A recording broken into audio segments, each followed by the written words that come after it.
नमस्कार, मी ज्ञानदा कदम. माझा कट्ट्यावरती आपल्या सगळ्यांचं स्वागत. देवेंद्र फडणवीस आज आपल्या माझा कट्ट्यावरती आहेत. खरं तर गेल्या वेळेला जेव्हा ते आलेले तेव्हा ते विरोधी पक्ष नेते होते आणि आज ते मुख्यमंत्री म्हणून जवळपास 1.5 वर्षांनी आपल्या कट्ट्यावरती येतात. त्यांचं खूप खूप स्वागत. खरं तर महाराष्ट्रावरती, महाराष्ट्राच्या अवतीभोवती खूप सारी आव्हानं आहेत, संकट आहेत, ज्यामध्ये दुष्काळ आहे, बेरोजगारी आहे, विजेचा प्रश्न आहे. त्यांनी जी आश्वासनं दिलेली ती सगळी आश्वासनं आहेत, पण या पलीकडे सुद्धा जाऊन आपल्याला महाराष्ट्र घडवायचा आहे. तो येत्या 5 वर्षांमधला त्या पुढचाही महाराष्ट्र कसा असेल ते आपण आज मुख्यमंत्र्यांकडनं जाणून घेणार आहोत. कट्ट्याला सुरुवात करूया. देवेंद्रजी, सगळ्यांच्याच मनामधला जो सगळ्यात महत्त्वाचा प्रश्न आहे ते तुम्ही दुष्काळाचा सामना कसा करताय.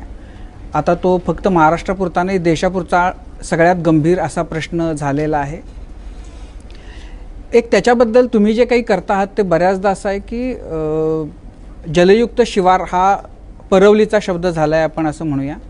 काही जण त्याच्यामध्ये किती काम होतं हा एक भाग, पण सतत प्रत्येक प्रश्नाचं उत्तर जलयुक्त शिवारमध्ये जेव्हा शोधायचा प्रयत्न होतो असं दिसते, तेव्हा त्याच्याबद्दल लोक साशंकता व्यक्त करतात, काही जण चेष्टेचाही सूर लावत आहेत.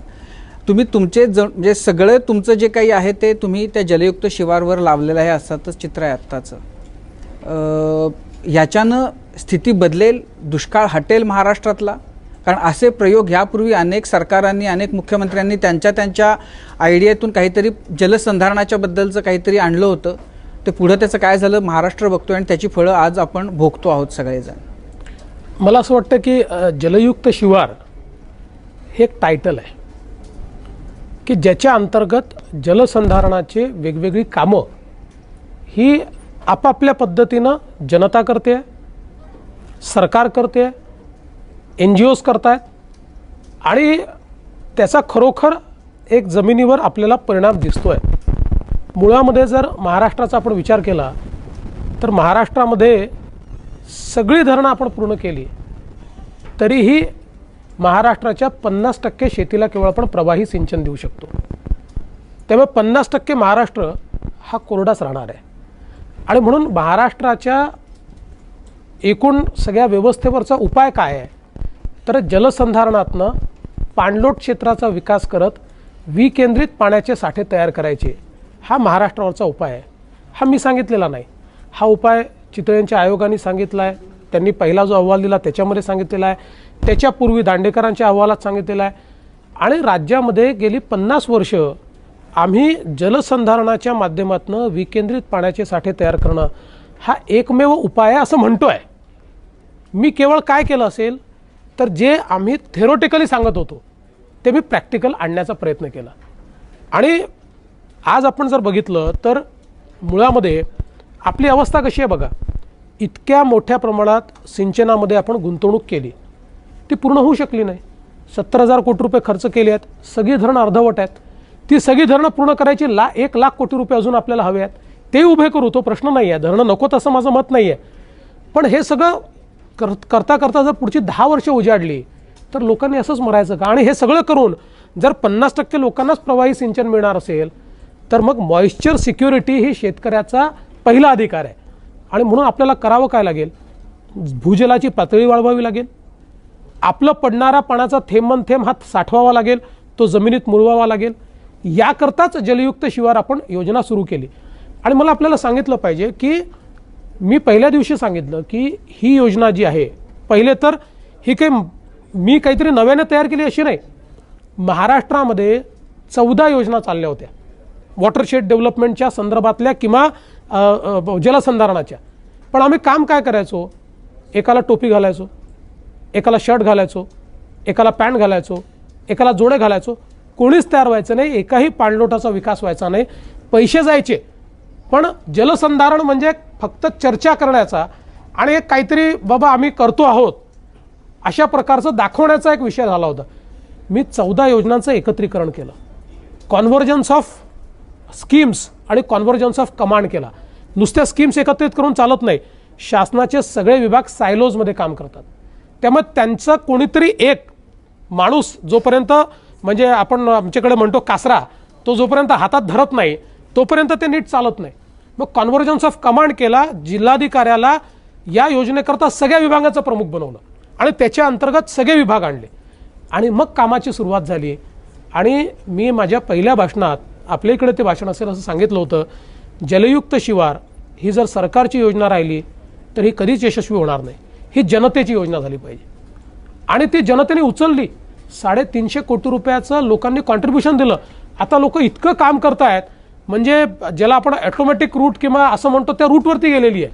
आणि म्हणून मला असं वाटतं की राज्याच्या पाण्याच्या नियोजनाची जी दिशा आहे ही दिशा बदलण्याचं काम हे आता आम्ही केलेलं आहे आणि याच्यामध्ये बॅलन्स साधावा लागेल. तो आम्ही साधण्याचा प्रयत्न करतोय. एकीकडे जे काही आपली धरणं आहेत त्यांची आवश्यकता याकरता आहे की वॉटर स्टोरेजेस हवेच आहेत. शहरांचं काय होणार आहे, उद्योगांचं काय होणार आहे, त्यांना पाणी आपल्याला द्यायचं असेल तर ते वॉटर स्टोरेजेसच्या माध्यमातून द्यायचं आणि जलसंधारणाच्या माध्यमातून सर्वांपर्यंत शाश्वत पाणी पोचवायचं. नाही, पण याच्यासाठी म्हणजे तुम्ही पाणी साठवाल पण शेवटी जोपर्यंत आपण पीक पद्धतीवर काही नियंत्रण आणू शकत नाही. आत्ताच अनेक जण असा सूर लावतायत की उसाच्यामुळं जो काही दुष्काळ आहे ते आपल्या वाट्याला आलेला आहे. ह्याच्याबद्दल काही सरकार अशी हिंमत दाखवू शकेल?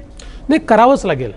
बघा, हे शेवटी इनिशिएटिव्ह कसे आहेत मी आपल्याला उदाहरण दाखल सांगतो की उस्मानाबादच्या जिल्हाधिकाऱ्यांनी बियॉन्ड शुगर कॅन नावाचा कार्यक्रम सुरू केला. उस्मानाबाद आपल्याला माहिती आहे रबीचा जिल्हा आहे. त्या ठिकाणी पाऊस फार कमी पडतो आणि इतके साखर कारखान्यात इतका ऊस त्या ठिकाणी व्हायचा. आज जर आपण बघितलं तर नद्याच्या नद्या कोरड्या पडलेल्या आहेत. अक्षरशः तिथे जे काही धरण आहेत त्या धरणावर मी गेलो, इथे कधीतरी पाणी होतं का असं विचारायची वेळ आहे. आणि अशा परिस्थितीमध्ये त्यांनी बियॉन्ड शुगर कॅन सुरू केलं. एका वर्षामध्ये जिल्हाधिकारी लोकांना मोटिवेट करून अल्टरनेट क्रॉप्स देऊ शकले, अल्टरनेट कॅश क्रॉप्स देऊ शकले आणि 30% साखरेचं क्षेत्र, शुगर कॅनचं क्षेत्र म्हणजे उसाचं क्षेत्र हे त्यांनी कमी करून दाखवलं. शेवटी साखरेकडे आमचा शेतकरी काय जातो, ते एक सस्टेनेबल पीक आहे, मल्टी इयरचं पीक आहे. पावसाचा किंवा अनसिजनल रेनचा फार फरक त्याच्यावर पडत नाही. त्याला शाश्वत बाजारपेठ आहे.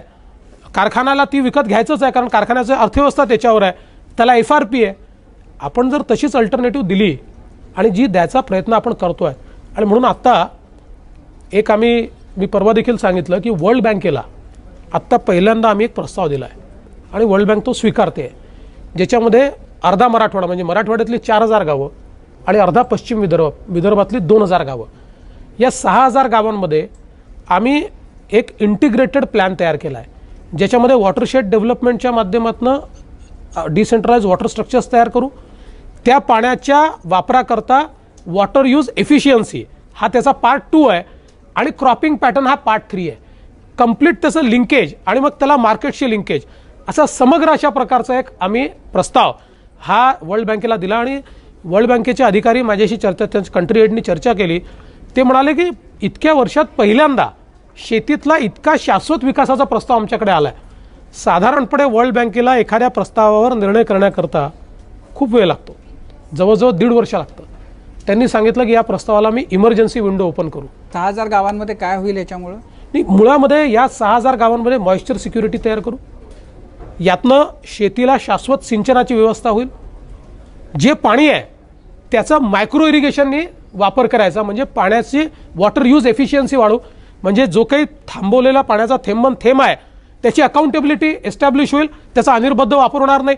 नाहीतर मग आपल्याला पाणी आता मिळतं आहे तर त्याचा उपसा करा नाही, तेही पाण्याचा आम्ही इंटेलिजंट वापर करू आणि त्यातनं क्रॉपिंग पॅटर्न ठरवू की ज्या क्रॉपिंग पॅटर्नच्या माध्यमातून मार्केट लिंकेज देऊन त्या शेतकऱ्याला उसापेक्षा किंवा नगदी पिकामध्ये जसा फायदा मिळतो तशा प्रकारचा फायदा त्याला मिळेल, मल्टी क्रॉप त्याला घेता येईल, अशा प्रकारचं त्या क्रॉपचं प्लॅनिंग करता येईल आणि आपल्याला जे आवश्यक आहे अशा प्रकारचं क्रॉप. म्हणजे आज डाळींचा एवढा प्रश्न तयार होतो. आज डाळीचा भाव इतका 100, 125, 150 पर्यंत जातो. पण आपल्या इथे तुरीची लागवड कमी आहे तर ती लागवड वाढवली तर आज शेतकऱ्याला जास्ती पैसा आपल्याला देता येतो. मग ती जर बांधावर आपण केली किंवा आंतरपिकांमध्ये काही पिकं घेतली तर त्यातनं शेतकऱ्याला मल्टी क्रॉपिंगकडे नेता येतं.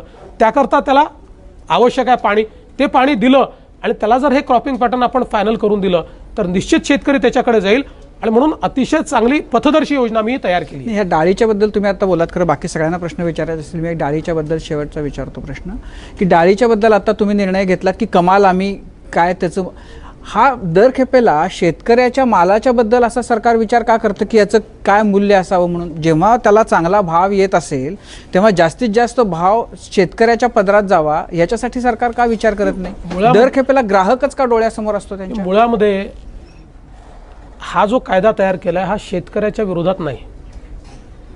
आपण डाळीचे भाव जेव्हा 145 वर गेले, 150 वर गेले, 160 वर गेले, त्याही वर्षी एकाही शेतकऱ्याला 40 रुपयाच्यावर भाव मिळालेला नाही. ही नफेखोरी आहे. त्यामुळे कायदा काय केला आहे, मधली नफेखोरी करता येणार नाही. त्याच्यामध्ये जो काही सपोर्ट प्राईज आहे किंवा शेतकऱ्यांकडचं जे प्राईज आहे त्याच्यावर कंट्रोल नाही आहे, रिटेलमधल्या प्राईजवर कंट्रोल आहे. हा कायदा करताना हा निश्चित विचार आम्ही केला. आज आपल्या इथे जी व्यवस्था उभी राहिली आहे त्या व्यवस्थेमध्ये आमच्या शेतकऱ्याला थेट मार्केटशी लिंक करता येत नाही. आम्ही तो प्रयत्न करतो आहे. मुळामध्ये आज आपल्या ज्या APMC आहेत, या APMCमध्ये तुम्ही जो माल न्याल त्याच्यावर तर सेस द्यावाच लागतो, पण आमच्या कृषी उत्पन्न बाजार समितीच्या बाहेर तुम्ही जो माल विकाल त्याच्यावरही सेस द्यावा लागतो.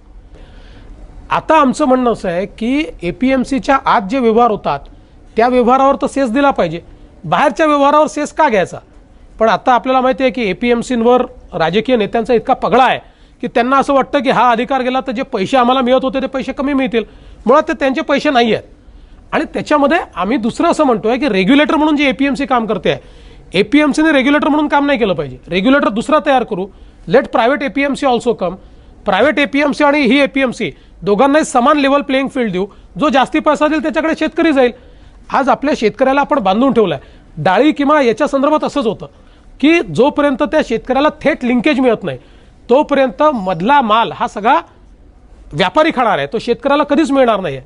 आणि आता हा जो कायदा तयार केला, या कायद्यामध्ये ज्यावेळी रिटेलमध्ये अशा प्रकारे अनिर्बद्ध भाव वाढवले जातील, आणि रिटेलमध्ये माल केव्हा येतो आपल्याला माहिती आहे, शेतकऱ्याकडनं निघाल्यानंतर 3 महिन्यांनी रिटेलमध्ये भाव येतो. त्यामुळे त्यावेळी मात्र जर अनिर्बद्ध भाव वाढवलेले असतील हे लक्षात आलं असेल तर प्राइस कंट्रोल ऑर्डर काढता येईल, अशा प्रकारचा कायदा. मुख्यमंत्री देवेंद्र फडणवीस यांच्याशी आपल्या गप्पा अशाच सुरू राहतील, पण आपण एक छोटासा ब्रेक घेणार आहोत. बघत रहा माझा कट्टा.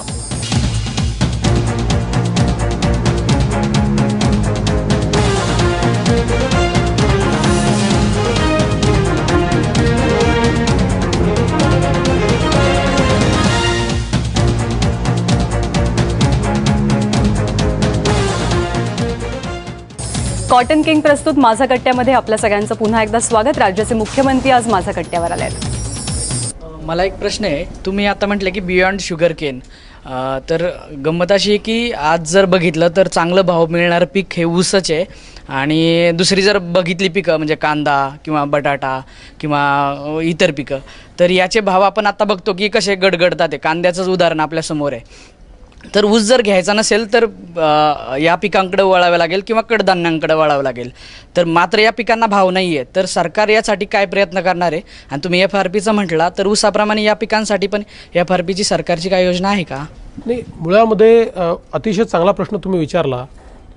आपण बघा, या साधारणपणे मॅक्सिमम पिकांना आपण हमीभाव ठेवतो, पण काही पिकांना आपण ठेवत नाही हमीभाव, कारण ती मार्केट लिंक्ड आहेत.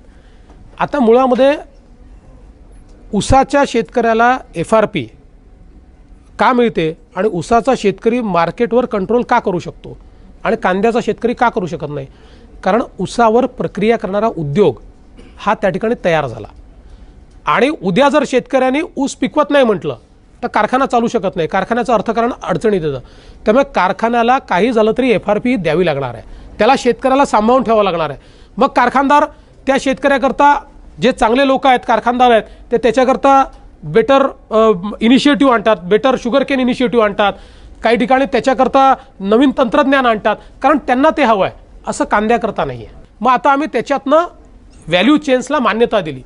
आता आपण नाशिकमध्ये काही व्हॅल्यू चेन तयार केलेले आहेत की ज्याच्यामध्ये कांदा असेल, टमाटो असेल, जवळजवळ 2 लाख शेतकऱ्यांकडनं थेट घेतला जातो आणि हमीभाव त्यांना दिला जातो. तसंच आता सोयाबीनचा आपण तयार करतोय. या व्हॅल्यू चेन्स आपल्याला तयार करावे लागतील, ज्याच्यातनं थेट जर प्रक्रिया करणारे उद्योग. आता वर्धेमध्ये एक इंडस्ट्री सुरू झालेली आहे, ते आता एक्सपान्शन करतात. परवा मला त्यांनी येऊन त्या ठिकाणी एक डेमॉन्स्ट्रेशन केलं. त्यांनी थोड्या प्रमाणात सुरू केलं आणि मोठ्या प्रमाणात करतायत. सगळा माल त्यांचा गल्फला चालला आहे. 3-4 गावातली अर्थव्यवस्था बदलून टाकली त्यांनी, 3-4 गावातली, कारण त्या गावामध्ये जे पिकतं ते विकत घेत आहेत, त्याच्यावर प्रक्रिया करतायत आणि ते एक्सपोर्ट करतायत. मला असं वाटतं की ही साखळी आपल्याला उभी करावी लागेल आणि ही साखळी उभी केली म्हणून तर ज्यावेळी माझ्याही मनात आहे किंवा इतर लोकांच्या मनात आहे की ऊस कमी करा, हा एका दिवसात कमी करता येणार नाही, कारण जोपर्यंत सस्टेनेबल अल्टरनेटिव्ह आम्ही देणार नाही. जसं कांद्याचं आपण बघितलं, एक वर्षी इतका कमवतो शेतकरी आणि एक वर्षी इतका तो अडचणीत जातो की रस्त्यावर फेकतो.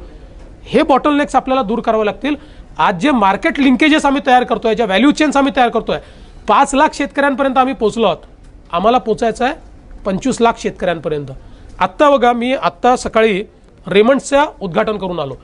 अमरावतीला आपण इंटिग्रेटेड टेक्सटाईल पार्क सुरू केला. आता या अमरावतीचं जे MIDC आहे 95-96 साली युतीच्या शासनाने सुरू केली. त्यातलं काम साधारण 98-99 पर्यंत पूर्ण झालं. 15 वर्षात एकही इंडस्ट्री आली नाही, एकही नाही. आणि गेल्या 1.5 वर्षामध्ये फोकस्ड इंटिग्रेटेड टेक्सटाईल पार्क आम्ही तयार करून आज 8 इंडस्ट्रीज तिथे आलेल्या आहेत. मी चिखलदरा महोत्सवाला गेलो राजीवजी, 4 लोक मला तिथे भेटायला आले, म्हणाले ते आम्हाला अमरावतीमध्ये टेक्सटाईल करता जागा पाहिजे. त्यांना म्हटलं तुम्ही इथे कशाला आले, तुम्ही MIDCत गेलेत, तुम्हाला जागा मिळेल. म्हणजे आम्ही MIDCत गेलो होतो, पण आता जागा संपली आहे आणि तिथे आता वेटिंग लिस्ट तयार झाली आहे, तर आम्हाला लगेच इंडस्ट्री लावायची आहे, तर तुम्ही आम्हाला जम्प करू शकता का, आम्हाला आधी तुम्ही जागा देऊ शकता का. 1.5 वर्षात हा फरक पडू शकतो, एवढा फरक. आणि हे कागदावर राहिलं नाही, प्रोडक्शन सुरू झालेलं आहे. मला असं वाटतं, आज मी रेमंड्सला असं म्हटलं की आता कापसापासनं कापडापर्यंत तर पोचलो, कापडापासून गार्मेंटपर्यंत तुम्ही पोहोचवलं. आता ॲपेरलचं काय, म्हणजे ॲपेरल्स, कारण जोपर्यंत कापसापासनं फॅशनपर्यंत आम्ही पोहोचणार नाही, व्हॅल्यू चेन पूर्ण होत नाही. त्यांनी मला सांगितलं मार्चमध्ये हा प्लॅन चालू करतो, त्याच्यानंतर ॲपेरल पार्क इथे सुरू करतो.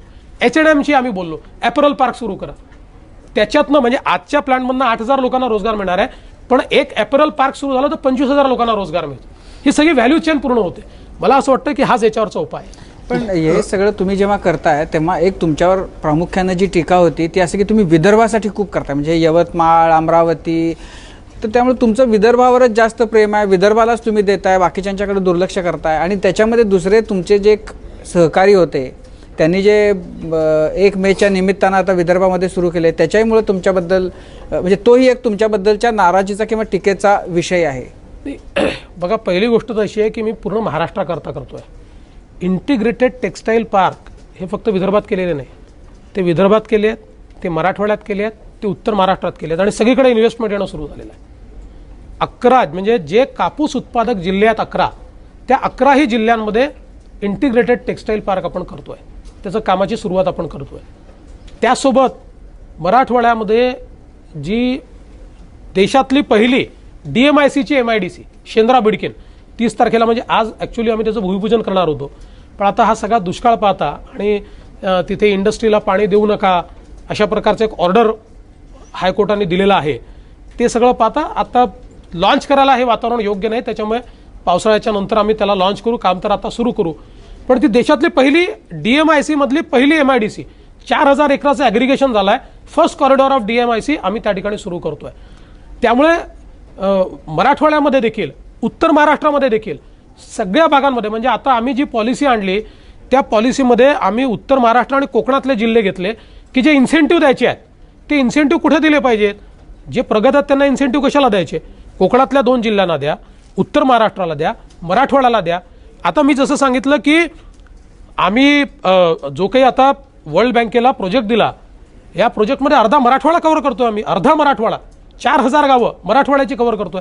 जिथे ज्या गोष्टीची आवश्यकता आहे तिथे ती गोष्ट केली पाहिजे. महाराष्ट्राचा विकास जोपर्यंत सर्वांगीण होत नाही, आणि मला थोडंसं आश्चर्य एका गोष्टीचं वाटतं, इतके वर्ष महाराष्ट्राच्या एका भागाला बरंच काही मिळालं, त्याही भागाला मिळालं हे काही वाईट नाही आहे, मिळालंच पाहिजे. पण ज्या भागाला मिळालं नाही तो विदर्भ, मराठवाडा आणि उत्तर महाराष्ट्राचा भाग, याला मी द्यायला निघाल्याबरोबर का माझ्यावर एवढी टीका होते. आपण जर संयुक्त महाराष्ट्र म्हणतो, एक महाराष्ट्र म्हणतो, एका महाराष्ट्राचा मुख्यमंत्री जर मी आहे, सगळ्या महाराष्ट्राने एक राहिलं पाहिजे असं जर आपली इच्छा आहे, तर मग ज्यांना मिळालं नाही आहे त्यांना द्यायचा प्रयत्न केला तर टीका का व्हावी. अरे मागता काय, ते का मागतायत, जे मागतायत वेगळा, ते एवढ्याकरताच मागतायत ना की इतक्या वर्षात तुम्ही दिलं नाही त्यांना, ते देण्याचा प्रयत्न मी करतोय. मला एक वेगळा प्रश्न विचारायचा आहे. गेली 2-3 अधिवेशनं आम्ही बघतो की ज्या वेळेला सदनामध्ये प्रचंड गोंधळ होतो त्यावेळेला तुम्ही उभे राहता आणि बोलायला सुरुवात करता, आणि ज्या वेळेला तुम्ही विरोधी पक्षात होतात जितक्या आवेशानं आणि प्रचंड आक्रमकतेने बोलायचा तितक्याच आक्रमकतेने तुम्ही बोलायला सुरुवात करता. त्यामुळे लोकांना कधी कधी कळत नाहीत की मुख्यमंत्री बोलतात का विरोधी पक्ष नेते. तुम्ही ते जाणून बुजून करता की विरोधकांना उगाच तुम्ही फूल द्यायची म्हणून ते सगळं चालू असतं. आणखीन एक गोष्ट काय आहे की ते आधी असे तडकून बोलतात आणि नंतर मिश्किल हसतात. तर ते काय मग म्हणजे आता ती अशी कमावलेली आक्रमकपणा आहे का तो? खरं सांगायचं झालं मी अगदी खूप प्रामाणिकपणे सांगतो की 15 वर्षामध्ये मला खूप आक्रमकतेने विषय मांडायची सवय झाली आहे आणि एक सात्विक संताप येतो, पोटतिडी कुटते. तसंच ज्यावेळी विरोधी पक्षातनं चुकीच्या गोष्टी मांडल्या जातात आणि असं लक्षात येतं की बाबा 15 वर्षाचे तुमच्या पापाची फळं आहेत आणि मी चांगलं करतो आणि तुम्ही मला विचारता, ज्यांनी केलं ते विचारून राहिले, असं ज्यावेळेस होतं त्यावेळेस सहन होत नाही आणि ती माझी रिॲक्शन असते. मी तुम्हाला खरंच सांगतो, रोज मी ज्यावेळेस त्या खुर्चीवर जाऊन बसतो त्यावेळेस पहिल्यांदा स्वतःला सांगतो, मुख्यमंत्री आहेस, मुख्यमंत्री आहेस, शांत राहा. पण ती एखाद्या दिवशी ते उफाळून येतं. ते निघून गेल्यानंतर माझा एक स्वभाव आहे की ती आक्रमकता जी आहे ती आयडिओलॉजीत नसते, ती पोटतिडकीत नसते. त्यामुळे समोरच्याशी माझं काही भांडण नाही आहे. म्हणजे गेल्या 15 वर्षामध्ये मी सरकारवर इतका हल्ला केला असेल, पण वैयक्तिक भांडण माझं कधी कोणाशी नाही. वैयक्तिक कधीच कोणाशी संबंध माझे खराब झालेले नाही, ते वैयक्तिक संबंधच आहे. आणि म्हणून ते निघून गेल्यानंतर तो ज्यावेळेस आवेश निघून जातो त्यावेळेस मला आठवतं की अरे बाबा मुख्यमंत्री आहे, शांत राहा, आणि त्यातनं मी ते हसतो. आणि म्हणून हे आता थोडं हळूहळू त्यातनं मी पण शिकेन. तसं तुम्ही जर बघितलं असेल तर म्हणजे एकूण अधिवेशनामध्ये असा एखाद दुसराच प्रसंग होतो, बाकी प्रसंगी मी शांतपणे त्या ठिकाणी उत्तरं देतो. प्रयत्न आहे, होईल बरोबर. सर, माझा दुसरा एक छोटासा प्रश्न आहे की गेल्या 1.5 वर्षात तुमच्याकडे बघितल्यानंतर बराच फरक जाणवतोय. तर तुम्ही कधी काळी मित्रासाठी एक फॅशन म्हणजे मॉडेलिंगचं काम केलं होतं. तर आपल्या भारतातल्या किंवा महाराष्ट्रातल्या अनेक तरुणांना आता हा प्रश्न भेडसावतो. तुमच्या फिटनेसचं रहस्य एकदा सांगून टाका, म्हणजे तरुणांचा पण प्रश्न सुटून जाईल. मी त्या एका कार्यक्रमात वाहिनीच्या सांगितलं तर जी माझी डायटिशियन आहे तिला इतका ताप झाला की तिने मला हात जोडून सांगितलं की बाबा आता तुम्ही माझं नाव कुठे घेऊ नका. इतके मला फोन करतात, इतके चॅनलवाले बोलतात आणि माझ्यावर फार अडचण. पण मी सांगतो की गेले 6 महिने मी एक डाएट रेजिम फॉलो करतो आहे, विशेषतः हाय प्रोटीन डाएट आहे. एवढंच माझं त्यातलं कॉन्ट्रीब्युशन एवढंच आहे की 6 महिन्यामध्ये एकदाही मी खाडा केलेला नाही, बेईमानी केलेली नाही, प्रामाणिकपणे. आणि चांगलं डाएट आहे, खायलाही भरपूर आहे, त्याच्यात काही कमी नाही आहे. पण काही विशिष्ट वस्तू आहेत तेवढ्या वस्तू खायच्या, तर त्यातनं मला चांगला फायदा आला, माझं वजन कमी होत आहे. याला सोडूनच 2 प्रश्न आहेत छोटे. एकतर तुम्ही एव्हर स्माइलिंग आहात, खूप मृदू आहात तुम्ही, म्हणजे त्या स्वभावाचा तुम्हाला अडचण झाली का मुख्यमंत्री म्हणून स्वतःला डेव्हलप करताना? आणि दुसरं म्हणजे तुम्ही अभ्यासू नेते म्हणून आम्हाला सगळ्यांना परिचित आहात, पण आता माझ्या मते तुमच्याकडे एक मोठा ताफा असेल अभ्यास करून तुम्हाला त्या गोष्टी देणाऱ्यांचा, तर त्याच्यात कुठे खंड पडलाय का? पहिलं तर असं आहे की माझ्या स्वभावामध्ये सकारात्मकता आहे आणि प्रत्येक व्यक्तीच्या चांगुलपणावर माझा विश्वास आहे आणि त्यामुळे मला काम करत असताना अडचण जात नाही. एवढंच आहे की एखाद वेळेस ज्यावेळेस लोक नीट वागत नाही त्यावेळेस राग येतो, पण मुळामध्ये जर तुम्ही मला माझ्या जवळच्या लोकांना विचारलं तर तुम्हाला सांगतील की मला राग वगैरे येतच नाही, फारच कमी राग येतो मला. संताप वगैरे असा आणि पहिलेपासून आहे किंवा खूप संतापलो आहे, थोड्या छोट्या एखाद्या गोष्टीवर एखादी गोष्ट बोललो पण तो राग नसतो आणि त्याच्यामुळे मला कधीच या स्वभावाचा कधी प्रॉब्लेम आलेला नाही. कारण आपण लोकांचे चांगलं वागलो, सकारात्मक वागलो. पण त्याच वेळी हे देखील आमच्या सगळ्या प्रशासनाला माहिती आहे की मी निर्णय ठाम घेतो आणि कडक घेतो, कन्व्हिक्शनने घेतो. आपल्याला ज्यावेळेस विषय समजतो ना त्यावेळेस आपण जेव्हा निर्णय घेतो आणि सांगतो की निर्णयाची कारणं ही आहेत, समोरचा आर्ग्यू नाही करू शकत आपल्याशी, त्याला आपला निर्णय मान्यच करावा लागतो. त्यामुळे मला असं वाटतं की तो काही तसा काही प्रश्न या ठिकाणी आला नाही. दुसरं काय विचारलं होतं तू? अभ्यासू नेते म्हणून आपण नाही, खरं तर- नाही. मी मला वाचनाची किंवा नवीन ज्ञान घेण्याची आवड आहे आणि ही गोष्ट खरी आहे की आता मोठी टीम आहे, पण ती टीम असली त्या टीमने काही जरी दिलं तरी आपलं माइंड अप्लाय केल्याशिवाय मला चेन पडत नाही. त्याच्यामुळे माझा रिसर्च, माझं वाचन जसं जमेल तसं मी करत असतो. अलीकडच्या काळामध्ये काहीच सापडलं नाही तर मोबाईलवर सगळ्या गोष्टी उपलब्ध आहेत, त्यामुळे मोबाईलवर, आयपॅडवर मी वाचत असतो, पण ज्ञान संपादित करतच राहिलं पाहिजे. मुख्यमंत्री देवेंद्र फडणवीस यांच्याशी आपल्या गप्पा अशाच सुरू राहतील, पण आपण एक छोटासा ब्रेक घेणार आहोत. बघत रहा माझा कट्टा.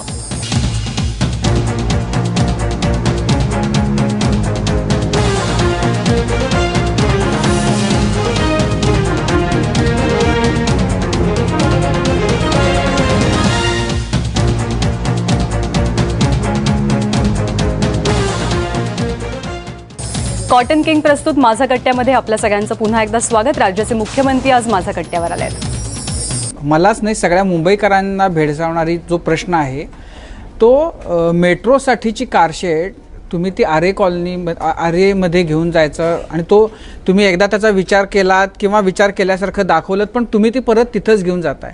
आणि त्याच्यामुळं सगळ्यांच्या मनामध्ये हा प्रश्न आहे की इतकं दिसतंय की त्याच्यासाठी पर्यायी जागा उपलब्ध असताना तिथं ही कारशेड घेऊन जाण्याचा हट्टाग्रह हे सरकार का दाखवतंय?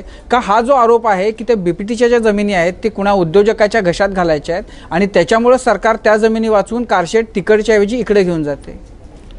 पहिली गोष्ट अशी आहे की कारशेड कुठे करावं हे मी ठरवलं नाही. एक्सपर्ट्सचे ग्रुप तयार झाले, त्या एक्सपर्ट्सच्या ग्रुपनी कारशेड कुठे फिजिबल असेल हे सांगितलं. बरं, याचा मूळ अहवाल जो तयार झाला तो माझ्या काळातही झालेला नाही. मूळ अहवाल तर जुन्या सरकारच्या काळातच तयार झालेला आहे. माझा प्रयत्न काय आहे तर आमची मेट्रो लवकर झाली पाहिजे. बीपीटीकडे होऊ शकतं का हा विचार केला तर त्याची फिजिबिलिटी बसत नाही, त्या ठिकाणी ते होऊ शकत नाही. मग पहिल्यांदा मी असा विचार केला की बाबा हे 2-2.5 हजार, मला देखील पटलं नाही मनाला की 2-2.5 हजार झाडं या ठिकाणी तोडायची आणि त्या ठिकाणी कारशेड तयार करायचं. म्हटलं दुसरी जागा बघा. मग दुसरी जागा बघितली तर ती जागा अजून 3-4-5 किलोमीटर पलीकडे आम्हाला सापडली. अनेक लिटिगेशन होते, ते लिटिगेशन दूर करण्याकरता आम्ही हायकोर्टात गेलो. चीफ जस्टिसने आम्हाला सांगितलं की त्यातनं आम्ही मार्ग काढून देऊ. त्यांनी जे लिटिगंट होते त्यांना सांगितलं की तुम्ही तातडीने पुरावे द्या तुमचे काही असतील तर. नंतर लक्षात आलं की जी नवीन जागा बघितली आहे ही मार्शी लँड आहे, त्यामुळे त्या जागेच्या डेव्हलपमेंट करताच 2,000 कोटी रुपये लागतील भरावा करता. आणि त्याच्याने साधारणपणे किंमत जी आहे या सगळ्या प्रकल्पाची 4-5 हजार कोटी रुपयांनी वाढेल. मग हे लक्षात आल्यानंतर मी म्हटलं अल्टरनेटिव्ह काय आहेत, तर पुन्हा इंजिनियर्सने रिवर्किंग केलं आणि ते रिवर्किंग केल्यानंतर त्यांनी असं सांगितलं की आरेतनं स्टॅबिलायझिंग लाईन देण्याकरता तर आपल्याला परवानगी मिळाली आहे. त्याच ठिकाणी डबल डेकचा जर आपण डेपो तयार केला तर आम्ही असं त्याचं अरेंजमेंट करतो की 2022 नाही 350-400 झाडं केवळ तोडावे लागतील आणि त्याच्या बदल्यामध्ये आपण ती झाडं रिप्लांट करू शकतो. कारण सेम सॉईलमध्ये जर ती केली तर झाडं जगतात सेम सॉईल रिप्लांटेशननी. आणि प्लस 300-350 झाडांच्या मागे 3,500 नवीन झाडं आपण लावू शकतो. याच्यातनं आपला पैसा देखील वाचेल, काम देखील लवकर होईल. कारण मार्शी लँडमध्ये जर काम करायचं तर 3 वर्षाचं त्या ठिकाणी भराव भरायला आपल्याला लागतील. आणि शेवटी हे जे काही 3-4 हजार कोटी रुपये त्या ठिकाणी आपल्याला लागणार आहेत ते 3-4 हजार कोटी रुपये हे तर काही माझ्या खिशातनं जाणार नाही आहेत. हे कोणाच्या खिशातनं जाणार आहे? सामान्य मुंबईकराच्या. कारण तिकिटावर तो भार येणार आहे 3,000 कोटी रुपयाचा. आता मी थोडंसं एन्व्हायरमेंटच्या अँगलने बोलतो. आज जगामध्ये एन्व्हायरमेंटली सस्टेनेबल पब्लिक ट्रान्सपोर्ट काय आहे ते आहे मेट्रो. का बरं? कारण मेट्रो जे आहे त्याच्यामध्ये दर 500 मीटरवर तुम्ही स्टेशन करू शकता. टर्नअराउंड टाईम त्याचा जसं सबर्बन रेल्वेमध्ये 3 किलोमीटरवर स्टेशन येतं. आणि हे जे काही पब्लिक ट्रान्सपोर्ट आहे त्याचा वापर केव्हा होतो तर 500 मीटरच्या रेंजमध्ये कुठलं तरी पब्लिक ट्रान्सपोर्ट असेल तर पब्लिक ट्रान्सपोर्टचा वापर होतो. एंड टू एंड सोल्युशन पाहिजे. मेट्रो हे एंड टू एंड सोल्युशन आहे. सगळ्यात जास्त म्हणजे सबर्बन रेल्वे किंवा बस या कुठल्याही पेक्षा एन्व्हायरमेंटली सस्टेनेबल ते आहे. आता मी उलटा विचार मांडतो की आम्ही मेट्रो केली नाही, आम्ही बसेस चालवल्या, आम्ही प्रायव्हेट गाड्या वापरल्या, आपण किती कार्बन फूटप्रिंट तयार करतोय. तो कार्बन फूटप्रिंट आणि मेट्रो केल्यानंतर 350 झाडं रिप्लांट केल्यामुळे या 350 झाडांचा कार्बन फूटप्रिंट जो आपण तयार करतोय, कारण 350 झाडं खरं तर आपण रिप्लांट करतोय पण असं समजून घ्या की तोडली, 10 पटीचा फरक आहे. त्यामुळे कार्बन फूटप्रिंट जर आपल्याला कमी करायचा असेल तर मेट्रोची आवश्यकता आहे. आणि म्हणून याचा जर आपण एकूण विचार केला तर नेट आपण कार्बन फूटप्रिंट कमी करणार आहोत, तो वाढवणार नाही आहोत. आणि म्हणून मग त्यातला प्रॅक्टिकल निर्णय काय आहे तर प्रॅक्टिकल निर्णय हा आहे की 3-3.5 हजार कोटी रुपये तिकडे अधिकचे खर्च करण्यापेक्षा इथे कमी झाडांची कत्तल करून, म्हणजे कत्तलही नाही आहे ती, कमी झाडं तिथनं काढायची, बाजूच्या सेम सॉईलमध्ये रिप्लांट करायची, प्लस 3-3.5-4 हजार झाडं अधिकची लावायची आणि त्या ठिकाणी डेपो तयार करून 4 वर्षामध्ये मेट्रो तयार करायची आणि हजारो गाड्या जे मुंबईच्या रस्त्यावर धावत आहेत त्या गाड्या कमी करायच्या. हा याच्यात मागचा प्रयत्न आहे. आता त्याच्यातही आम्ही काही थांबलेलो नाही आहोत. अजून अल्टरनेटिव्ह काय आहेत हे आम्ही प्रयत्न करतो आहोत. आताही काही जागा आम्ही आयडेंटिफाय केलेल्याच आहेत. त्याच्याबद्दल टीका होती तुम्ही सॉल्ट ह्याची जागा काढताय. तुम्ही मुंबईमधल्या सगळ्या मोकळ्या जागा ज्या आहेत त्या तुम्ही आता निवासासाठी किंवा याच्यासाठी म्हणून तुमचा जो डेव्हलपमेंट प्लॅन येतोय तर त्याच्याबद्दल टीका होतीये. नाही, पहिल्यांदा हा विषय मी संपवतो की आता जी नवीन जागा बघितली ती सॉल्ट पॅनची नाही. आरेच्या बाहेर काही जागा आम्ही आयडेंटिफाय केल्या आहेत. ज्या जागा खाजगी असतील तर त्या अधिग्रहित करून आपल्याला करता येतील का अशा काही जागा आम्ही बघितलेल्या आहेत. त्याचाही प्रयत्न चाललेला आहे. मुळामध्ये मला एवढंच वाटतं की मुंबईच्या सामान्य माणसांनी हा विचार केला पाहिजे की आम्ही कार्बन फुटप्रिंट किती तयार करतोय, आज केवढं प्रदूषण आम्ही तयार करतोय. ते कमी करण्याकरता जर आम्हाला 300-350 झाडं रिप्लांट करावे लागले तर ते आम्ही मंजूर करायचं की अजून 5 वर्ष मेट्रो तयार न करता एवढ्या अनिर्बद्ध हजारो गाड्या चालू द्यायच्या प्लस 5-7 हजार कोटी रुपयाचा अधिकचा खर्च हा तिकिटावर त्या ठिकाणी मांडायचा. याचा सामान्य मुंबईकरांनी निर्णय करायचा आहे. मी प्रॅक्टिकल विचार करणारा माणूस आहे आणि म्हणून मी प्रॅक्टिकल विचार केला. आणि तरी देखील बाहेरची जागा बघतोय, ती जागा देखील काय आयडेंटिफाय केल्यात, ती मिळाली तर तिथे करू, नाही मिळाली तर इथे करू. मेट्रो केली पाहिजे, ती मुंबईच्या भल्याची आहे. मला असं वाटतं की पहिल्या दिवशीपासून त्याच्यावर टीका करण्याचं कारण आहे. चुका असतील, असू शकतात. महानगरपालिकेचं आता सभागृह बघेल. महानगरपालिका ही जी आहे ही शेवटी पब्लिकची बॉडी आहे आणि ती बॉडी जर त्यांना वाटलं की काही चुका त्या रेक्टिफाय करतील, त्याही नंतर चुका उरल्या तर शासनाच्या स्तरावर आम्ही त्या रेक्टिफाय करू. पण मुंबईला जर आपण डेव्हलपमेंट प्लॅनच दिला नाही तर ज्या लोकांना कन्स्ट्रक्शन करायचं आहे किंवा ज्यांना काय म्हणतात त्याला इल्लिगल कन्स्ट्रक्शन करायचं त्यांचं फावतं आणि सामान्य माणसाला तर घर हवंच आहे, तो इल्लिगल कन्स्ट्रक्शनमध्ये राहायला जातो. म्हणून मला असं वाटतं की इन टोटॅलिटी बघितलं पाहिजे आणि खूप मोठी विंडो आपल्याकडे आहे. चुका असतील तर आताही सुधारता येते. सर, मला एक मेडिकल प्रवेशासंदर्भातला प्रश्न आहे. सध्या ज्वलंत प्रश्न आहे. न्यायालय कुणाचंच ऐकून घेत नाही. तुम्ही आता सोमवारी परत एक याचिका, फेरविचार याचिका टाकताय. मला असं एक सुचवायचं आहे किंवा सरकार असं का करत नाही, आंध्र आणि तेलंगणाच्या धर्तीवर ते या सेंट्रलच्या कोट्यामध्ये कुठंच नाहीत ना, ते स्वतःच्या जागा देतात ना त्यांचे विद्यार्थी सेंट्रलच्या कोट्यामध्ये अर्ज करतात. महाराष्ट्र असं का नाही बाहेर पडत? महाराष्ट्राचे स्वतःचे कॉलेजेस आहेत, सर्व काही आहे.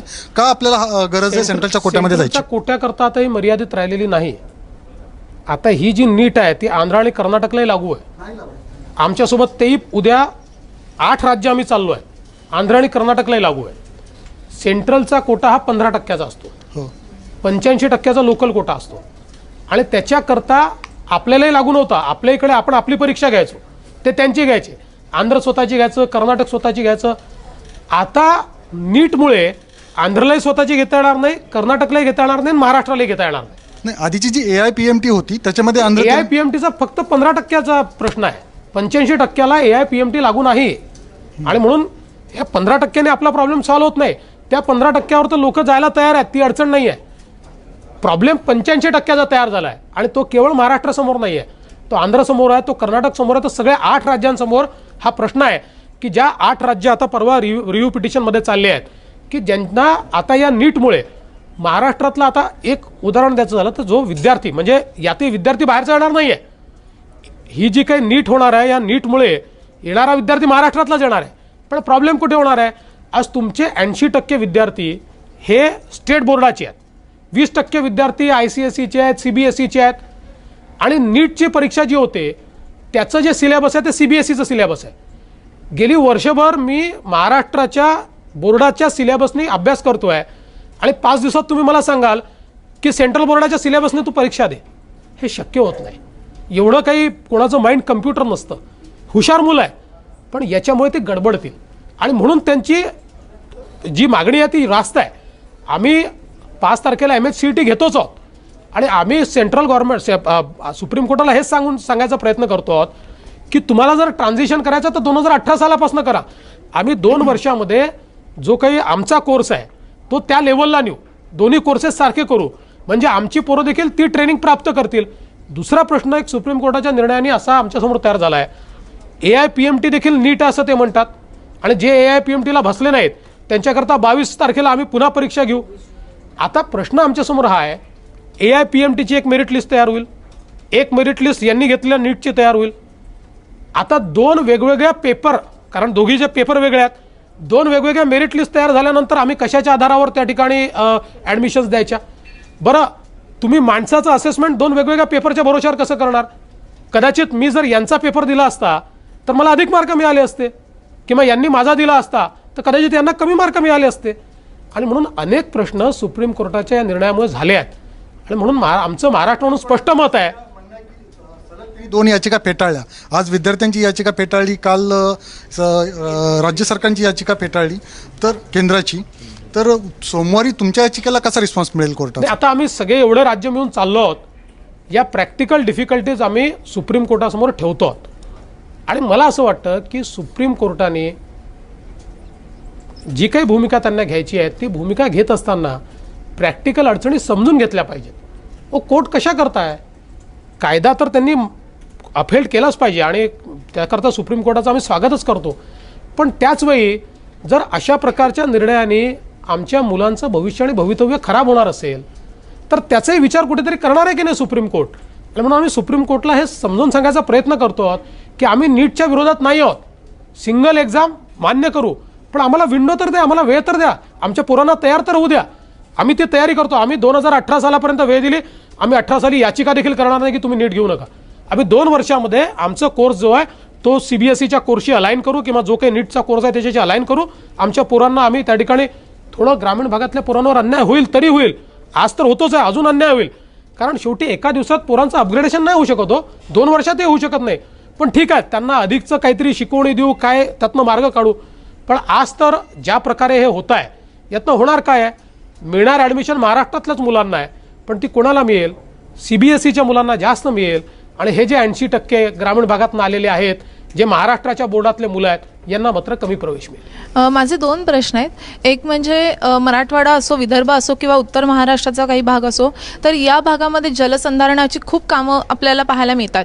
मात्र महाराष्ट्रातला सगळ्यात जास्त पाऊस जिथे पडतो त्या कोकण किनारपट्टीमध्ये जलसंधारणाची किंवा पाणी अडवण्याच्या दृष्टीने काय प्रयत्न सरकार करत आहे? कारण तिथे जर पाणी अडवलं तर अख्ख्या महाराष्ट्राची तहान पाण्याची गरज आपण भागवू शकतोय. तर त्या दृष्टीने सरकारचे काय प्रयत्न सुरू आहेत? आणि दुसरा प्रश्न असा आहे की कोकण हा सगळ्यात सुबक किंवा सुपीक असा प्रदेश आहे, इथे सगळं भरभरून आहे, मात्र तिथले तरुण हे मोठ्या प्रमाणात शहरांकडे रोजगारासाठी जाताना दिसतात.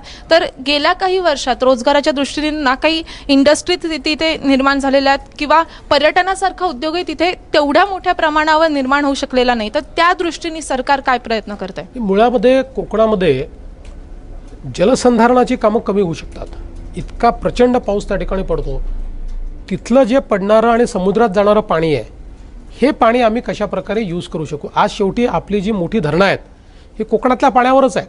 अनेक धरणं आपली कोकणातलं जे पाणी आहे ते पाणीच त्या धरणांमध्ये चाललं आहे आणि त्याच्याच भरोश्यावर आज ती धरणं आपली त्या ठिकाणी आहेत.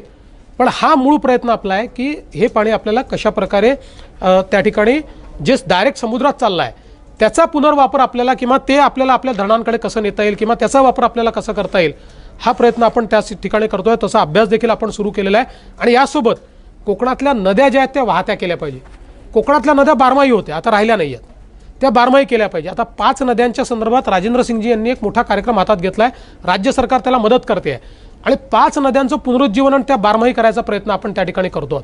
त्यासोबत नुकतंच या अधिवेशनामध्ये कोकणाच्या चर्चेवर एक कोकणाचा प्लॅन मी मांडला आणि पुढच्या 4 वर्षामध्ये पर्यटनाच्या दृष्टीनं, उद्योगाच्या दृष्टीने, रोजगाराच्या दृष्टीनं काय राज्य सरकार करणार आहे असा प्लॅन मांडला. आणि मला एका गोष्टीचा आनंद आहे, सगळ्या पक्षातल्या नेत्यांनी तो प्लॅन उचलून धरला आणि त्याकरता पूर्ण कारवाई आम्ही सुरू केल्या. मला विश्वास आहे.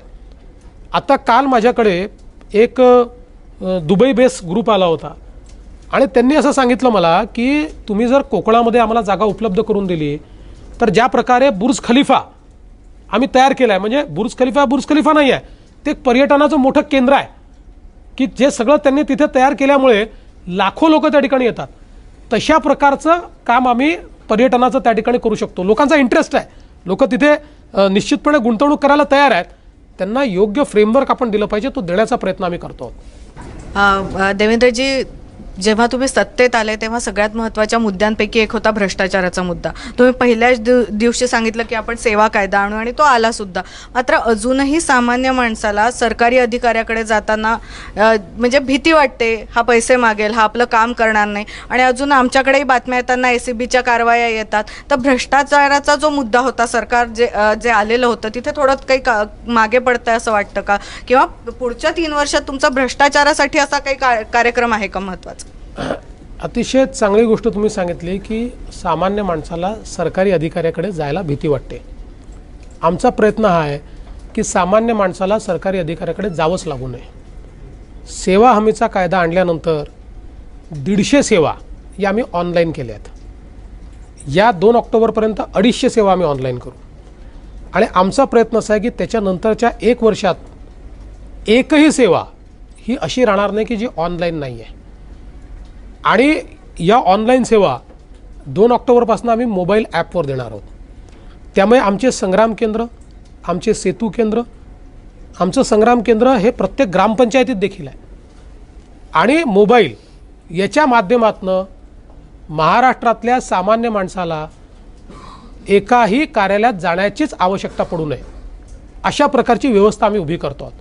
आज ज्या 150 सेवा आम्ही केलेल्या आहेत, म्हणजे मला या ठिकाणी सांगितलं पाहिजे की आमच्याकडे जवळजवळ 14 लाख वेगवेगळ्या ॲप्लिकेशन्स आल्या. त्यातल्या 13.5 लाख वेळेमध्ये आणि सॅटिस्फॅक्टरी अशी कारवाई आम्ही करू शकलो. आणि आता आम्ही हे सगळे इन्फ्रास्ट्रक्चर रोबस्ट करतो आहे. आणि जर तुम्हाला भ्रष्टाचारातनं मुक्ती हवी असेल तर तुम्हाला IT चा उपयोग करावा लागेल. तुम्हाला ह्युमन इंटरव्हेन्शन एलिमिनेट करावं लागेल. आज ते जे एलिमिनेशन त्याचं आम्ही सुरू केलेलं आहे त्याच्यामुळे निश्चित हा भ्रष्टाचार कमी होईल. आणि शेवटी त्याची पाळंमुळं इतकी खोल गेलेली आहेत की तो लगेच बंद होईल असं मी म्हणणार नाही, पण तो कमी करत करत आम्ही निश्चित बंद करू.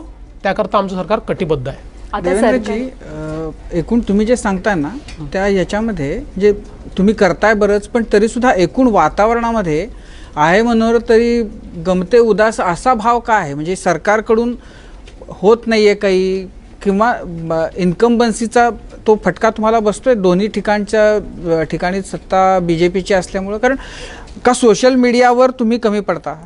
नाही, मला असं वाटतं की पहिले तर अशी काही बाबा उदासीनता वगैरे असं मला वाटत नाही.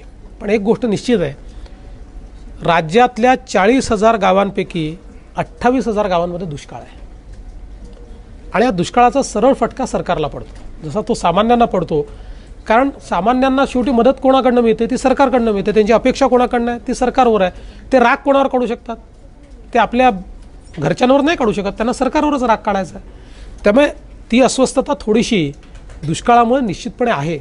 पण त्यासोबत जी कारवाई आम्ही करतो त्या कारवाईवर लोकांचं समाधान देखील आहे. आणि म्हणून अनेकांनी खूप चुकीच्या बातम्या छापल्या असल्या तरी अतिशय स्पष्टपणे सांगतो, आत्ता ग्रामपंचायतींच्या निवडणुका झाल्या, 1100 ग्रामपंचायतीच्या निवडणुका झाल्या, 500 ग्रामपंचायत थेट भाजप जिंकलेला आहे. आणि कुठल्या कुठल्या भागात, पालघरमध्ये जवळजवळ 50% ग्रामपंचायती आम्ही जिंकलो, सगळ्या भागांमध्ये आम्ही जिंकलो.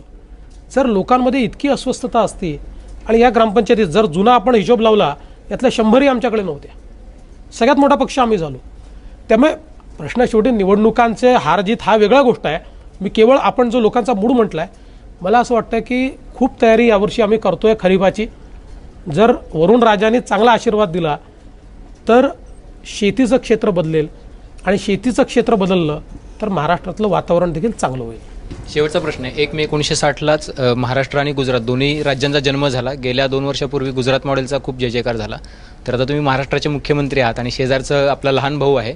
तर अनेक दृष्ट्या तुमच्यासाठी तुमच्यापुढे कॉम्पिटिशन आहे. तर कुठल्या कुठल्या क्षेत्रांमध्ये तुम्हाला तिथे अडचणींना सामना करावा लागतो आणि कुठल्या क्षेत्रामध्ये बीट करताना जास्त अडचणी आहेत आपल्याला? नाही, काही कुठेच काही प्रॉब्लेम नाही आहे. महाराष्ट्र हाच नंबर 1 राहणार आहे आणि महाराष्ट्राचं मॉडेल हेच देशाचं मॉडेल राहणार आहे. आत्ता आमचं जलयुक्त शिवारचं मॉडेल हे देशाने स्वीकारलेलं आहे. आमचं इंडस्ट्रीचं मॉडेलही देश स्वीकारेल, आमचं ITचं मॉडेलही देश स्वीकारेल, आमचं इन्फ्रास्ट्रक्चर मॉडेलही देश स्वीकारेल. जी कामं आम्ही हातामध्ये घेतली आहेत, मला विश्वास आहे की महाराष्ट्र मॉडेलच देशात चालेल. खूप खूप धन्यवाद. खरं तर आपल्याला शुभेच्छा, कारण आम्हालाही नंबर 1 महाराष्ट्र झालेला निश्चितपणे पाहायचा आहे. थँक्यू सो मच आज कट्ट्यावर आल्याबद्दल. माझं कट्ट्यावरती वेळ झाली इथेच थांबण्याची. बघत रहा ABP माझा.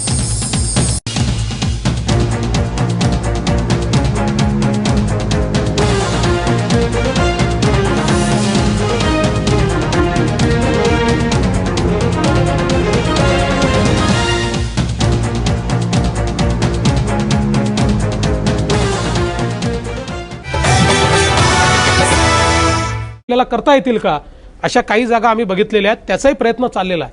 मुळामध्ये मला एवढंच वाटतं की मुंबईच्या सामान्य माणसांनी हा विचार केला पाहिजे की आम्ही कार्बन फुटप्रिंट किती तयार करतोय, आज केवढं प्रदूषण आम्ही तयार करतोय. ते कमी करण्याकरता जर आम्हाला 300-350 झाडं रिप्लांट करावे लागले तर ते आम्ही मंजूर करायचं की अजून 5 वर्ष मेट्रो तयार न करता एवढ्या अनिर्बद्ध हजारो गाड्या चालू द्यायच्या, प्लस 5-7 हजार कोटी रुपयाचा अधिकचा खर्च हा तिकिटावर त्या ठिकाणी मांडायचा. याचा सामान्य मुंबईकरांनी निर्णय करायचा आहे. मी प्रॅक्टिकल विचार करणारा माणूस आहे आणि म्हणून मी प्रॅक्टिकल विचार केला. आणि तरी देखील बाहेरची जागा बघतोय, ती जागा देखील काय आयडेंटिफाय केल्यात, ती मिळाली तर तिथे करू, नाही मिळाली तर इथे करू. मेट्रो केली पाहिजे, ती मुंबईच्या भल्याची आहे. मला असं वाटतं की पहिल्या दिवशीपासून त्याच्यावर टीका करण्याचं कारण चुका असतील, असू शकतात. महानगरपालिकेचं आता सभागृह बघेल. महानगरपालिका ही जी आहे ही शेवटी पब्लिकची बॉडी आहे आणि ती बॉडी जर त्यांना वाटलं की काही चुका त्या रेक्टिफाय करतील, त्याही नंतर चुका उरल्या तर शासनाच्या स्तरावर आम्ही त्या रेक्टिफाय करू. पण मुंबईला जर आपण डेव्हलपमेंट प्लॅनच दिला नाही तर ज्या लोकांना कन्स्ट्रक्शन करायचं आहे किंवा ज्यांना काय म्हणतात त्याला इलिगल कन्स्ट्रक्शन करायचं त्यांचं फावतं आणि सामान्य माणसाला तर घर हवंच आहे, तो इलिगल कन्स्ट्रक्शनमध्ये राहायला जातो. म्हणून मला असं वाटतं की इन टोटॅलिटी बघितलं पाहिजे आणि खूप मोठी विंडो आपल्याकडे आहे. चुका असतील तर आताही सुधारता येतं. सर, मला एक मेडिकल प्रवेशासंदर्भातला प्रश्न आहे. सध्या ज्वलंत प्रश्न आहे. न्यायालय कुणाचंच ऐकून घेत नाही. तुम्ही आता सोमवारी परत एक याचिका, फेरविचार याचिका टाकताय. मला असं एक सुचवायचं आहे किंवा सरकार असं का करत नाही, आंध्र आणि तेलंगणाच्या धर्तीवर ते या सेंट्रलच्या कोट्यामध्ये कुठंच नाहीत ना, ते स्वतःच्या जागा देतात ना, त्यांचे विद्यार्थी सेंट्रलच्या कोट्यामध्ये अर्ज करतात. महाराष्ट्र असं का नाही बाहेर पडत? महाराष्ट्राचे स्वतःचे कॉलेजेस आहेत, सर्व काही आहे, का आपल्याला गरज आहे सेंट्रलच्या कोट्यामध्ये जायची? कोट्याकरता आताही मर्यादित राहिलेली नाही. आता ही जी नीट आहे ती आंध्र आणि कर्नाटकलाही लागू आहे. आमच्यासोबत तेही उद्या 8 राज्य आम्ही चाललो आहे. आंध्र आणि कर्नाटकलाही लागू आहे. सेंट्रलचा कोटा हा 15% असतो, 85% लोकल कोटा असतो आणि त्याच्याकरता आपल्यालाही लागू नव्हता. आपल्या इकडे आपण आपली परीक्षा घ्यायचो, ते त्यांची घ्यायचे. आंध्र स्वतःची घ्यायचं, कर्नाटक स्वतःची घ्यायचं. आता नीटमुळे आंध्रलाही स्वतःची घेता येणार नाही, कर्नाटकलाही घेता येणार नाही, महाराष्ट्रालाही घेता येणार नाही. नाही, आधीची जी AIPMT होती त्याच्यामध्ये AIPMTचा फक्त 15%चा प्रश्न आहे. 85%ला AIPMT लागू नाही आणि म्हणून या 15%ने आपला प्रॉब्लेम सॉल्व्ह होत नाही. त्या 15%वर तर लोक जायला तयार आहेत, ती अडचण नाही आहे. प्रॉब्लेम 85%चा तयार झाला आहे आणि तो केवळ महाराष्ट्रासमोर नाही आहे, तो आंध्रसमोर आहे, तो कर्नाटक समोर आहे, तो सगळ्या 8 राज्यांसमोर हा प्रश्न आहे की ज्या 8 राज्य आता परवा रिव्ह्यू पिटिशनमध्ये चालले आहेत की ज्यांना आता या नीटमुळे महाराष्ट्रातला, आता एक उदाहरण द्यायचं झालं तर जो विद्यार्थी, म्हणजे यातही विद्यार्थी बाहेरचा येणार नाही आहे. ही जी काही नीट होणार आहे या नीटमुळे येणारा विद्यार्थी महाराष्ट्रातलाच येणार आहे. पण प्रॉब्लेम कुठे होणार आहे? आज तुमचे 80% विद्यार्थी हे स्टेट बोर्डाचे आहेत, 20% विद्यार्थी ICSEचे आहेत, CBSEचे आहेत आणि नीटची परीक्षा जी होते त्याचं जे सिलेबस आहे ते CBSEचं सिलेबस आहे. गेली वर्षभर मी महाराष्ट्राच्या बोर्डाच्या सिलेबसने अभ्यास करतोय आणि 5 दिवसात तुम्ही मला सांगाल की सेंट्रल बोर्डाच्या सिलेबसने तू परीक्षा दे, हे शक्य होत नाही. एवढं काही कोणाचं माइंड कम्प्युटर नसतं. हुशार मुलं आहे पण याच्यामुळे ते गडबडतील आणि म्हणून त्यांची जी मागणी आहे ती रास्त आहे. आम्ही 5 तारखेला MHCET घेतोच आहोत आणि आम्ही सेंट्रल गव्हर्नमेंट सुप्रीम कोर्टाला हेच सांगायचा प्रयत्न करतो आहोत की तुम्हाला जर ट्रान्झिशन करायचं तर 2018 सालापासून करा. आम्ही 2 वर्षामध्ये जो काही आमचा कोर्स आहे तो त्या लेवलला नेऊ, दोन्ही कोर्सेस सारखे करू, म्हणजे आमची पोरं देखील ती ट्रेनिंग प्राप्त करतील. दुसरा प्रश्न एक सुप्रीम कोर्टाच्या निर्णयाने असा आमच्यासमोर तयार झाला आहे, AIPMT देखील नीट असं ते म्हणतात आणि जे AIPMTला बसले नाहीत त्यांच्याकरता 22 तारखेला आम्ही पुन्हा परीक्षा घेऊ. आता प्रश्न आमच्यासमोर हा आहे, AIPMTची एक मेरिट लिस्ट तयार होईल, एक मेरिट लिस्ट यांनी घेतलेल्या नीटची तयार होईल. आता 2 वेगवेगळ्या पेपर, कारण दोघीचे पेपर वेगळे आहेत, 2 वेगवेगळ्या मेरिट लिस्ट तयार झाल्यानंतर आम्ही कशाच्या आधारावर त्या ठिकाणी ॲडमिशन्स द्यायच्या? बरं, तुम्ही माणसाचं असेसमेंट 2 वेगवेगळ्या पेपरच्या भरोश्यावर कसं करणार? कदाचित मी जर यांचा पेपर दिला असता तर मला अधिक मार्क मिळाले असते, किंवा यांनी माझा दिला असता तर कदाचित यांना कमी मार्क मिळाले असते. आणि म्हणून अनेक प्रश्न सुप्रीम कोर्टाच्या या निर्णयामुळे झाले आहेत. आणि म्हणून आमचं महाराष्ट्र म्हणून स्पष्ट मत आहे. 2 याचिका फेटाळल्या. आज विद्यार्थ्यांची याचिका फेटाळली, काल राज्य सरकारची याचिका फेटाळली, तर केंद्राची. तर सोमवारी तुमच्या याचिकेला कसा रिस्पॉन्स मिळेल कोर्टात? आता आम्ही सगळे एवढे राज्य मिळून चाललो आहोत. या प्रॅक्टिकल डिफिकल्टीज आम्ही सुप्रीम कोर्टासमोर ठेवतो आहोत. आणि मला असं वाटतं की सुप्रीम कोर्टाने जी काही भूमिका त्यांना घ्यायची आहे ती भूमिका घेत असताना प्रॅक्टिकल अडचणी समजून घेतल्या पाहिजेत. कोर्ट कशा करताय? कायदा तर त्यांनी अफेल्ड केलाच पाहिजे आणि त्याकरता सुप्रीम कोर्टाचं आम्ही स्वागतच करतो. पण त्याचवेळी जर अशा प्रकारच्या निर्णयाने आमच्या मुलांचं भविष्य आणि भवितव्य खराब होणार असेल तर त्याचाही विचार कुठेतरी करणार आहे की नाही सुप्रीम कोर्ट? आणि म्हणून आम्ही सुप्रीम कोर्टला हे समजून सांगायचा प्रयत्न करतो आहोत की आम्ही नीटच्या विरोधात नाही आहोत. सिंगल एक्झाम मान्य करू, पण आम्हाला विंडो तर द्या, आम्हाला वेळ तर द्या, आमच्या पोरांना तयार तर होऊ द्या. आम्ही ती तयारी करतो. आम्ही 2018 सालापर्यंत वेळ दिली. आम्ही 18 साली याचिका देखील करणार नाही की तुम्ही नीट घेऊ नका. आम्ही 2 वर्षामध्ये आमचा कोर्स जो आहे तो CBSEच्या कोर्सशी अलाइन करू, किंवा जो काही नीटचा कोर्स आहे त्याच्याशी अलाइन करू. आमच्या पोरांना आम्ही त्या ठिकाणी थोडं ग्रामीण भागातल्या पोरांवर अन्याय होईल तरी होईल, आज तर होतोच आहे, अजून अन्याय होईल. कारण शेवटी एका दिवसात पोरांचं अपग्रेडेशन नाही होऊ शकत हो, 2 वर्षातही होऊ शकत नाही. पण ठीक आहे, त्यांना अधिकचं काहीतरी शिकवणी देऊ, काय त्यातनं मार्ग काढू. पण आज तर ज्या प्रकारे हे होत आहे यातनं होणार काय आहे? मिळणार ॲडमिशन महाराष्ट्रातल्याच मुलांना आहे, पण ती कोणाला मिळेल? CBSEच्या मुलांना जास्त मिळेल. आणि हे जे 80% ग्रामीण भागातून आलेले आहेत, जे महाराष्ट्राच्या बोर्डातले मुलं आहेत, यांना मात्र कमी प्रवेश मिळेल. माझे 2 प्रश्न आहेत. एक म्हणजे मराठवाडा असो, विदर्भ असो किंवा उत्तर महाराष्ट्राचा काही भाग असो, तर या भागामध्ये जलसंधारणाची खूप कामं आपल्याला पाहायला मिळतात. मात्र महाराष्ट्रातला सगळ्यात जास्त पाऊस जिथे पडतो त्या कोकण किनारपट्टीमध्ये जलसंधारणाची किंवा पाणी अडवण्याच्या दृष्टीने काय प्रयत्न सरकार करते? कारण तिथे जर पाणी अडवलं तर अख्ख्या महाराष्ट्राची तहान पाण्याची गरज आपण भागवू शकतोय. तर त्या दृष्टीने सरकारचे काय प्रयत्न सुरू आहेत? आणि दुसरा प्रश्न असा आहे की कोकण हा सगळ्यात सुबक किंवा सुपीक असा प्रदेश आहे. इथे सगळं भरभरून आहे, मात्र तिथले तरुण हे मोठ्या प्रमाणात शहरांकडे रोजगारासाठी जाताना दिसतात. तर गेल्या काही वर्षात रोजगाराच्या दृष्टीने ना काही इंडस्ट्री तिथे निर्माण झालेल्या आहेत, किंवा पर्यटनासारखा उद्योगही तिथे तेवढ्या मोठ्या प्रमाणावर निर्माण होऊ शकलेला नाही. तर त्या दृष्टीने सरकार काय प्रयत्न करत आहे? मुळामध्ये कोकणामध्ये जलसंधारणाची कामं कमी होऊ शकतात. इतका प्रचंड पाऊस त्या ठिकाणी पडतो. तिथलं जे पडणारं आणि समुद्रात जाणारं पाणी आहे, हे पाणी आम्ही कशा प्रकारे यूज करू शकू? आज शेवटी आपली जी मोठी धरणं आहेत ही कोकणातल्या पाण्यावरच आहेत. अनेक धरणं आपली कोकणातलं जे पाणी आहे ते पाणीच त्या धरणांमध्ये चाललं आहे आणि त्याच्याच भरोश्यावर आज ती धरणं आपली त्या ठिकाणी आहेत. पण हा मूळ प्रयत्न आपला आहे की हे पाणी आपल्याला कशा प्रकारे त्या ठिकाणी जे डायरेक्ट समुद्रात चाललं आहे त्याचा पुनर्वापर आपल्याला, किंवा ते आपल्याला आपल्या धरणांना. पण आता माझ्या मते तुमच्याकडे एक मोठा ताफा असेल अभ्यास करून तुम्हाला त्या गोष्टी देणाऱ्यांचा, तर त्याच्यात कुठे खंड पडलाय का? पहिलं तर असं आहे की माझ्या स्वभावामध्ये सकारात्मकता आहे आणि प्रत्येक व्यक्तीच्या चांगुलपणावर माझा विश्वास आहे. आणि त्यामुळे मला काम करत असताना अडचण जात नाही. एवढंच आहे की एखाद वेळेस ज्यावेळेस लोक नीट वागत नाही त्यावेळेस राग येतो. पण मुळामध्ये जर तुम्ही मला माझ्या जवळच्या लोकांना विचारलं तर तुम्हाला सांगतील की मला राग वगैरे येतच नाही, फारच कमी राग येतो मला. संताप वगैरे असा आणि पहिलेपासून आहे किंवा खूप संतापलो आहे, थोड्या छोट्या एखाद्या गोष्टीवर एखादी गोष्ट बोललो पण तो राग नसतो.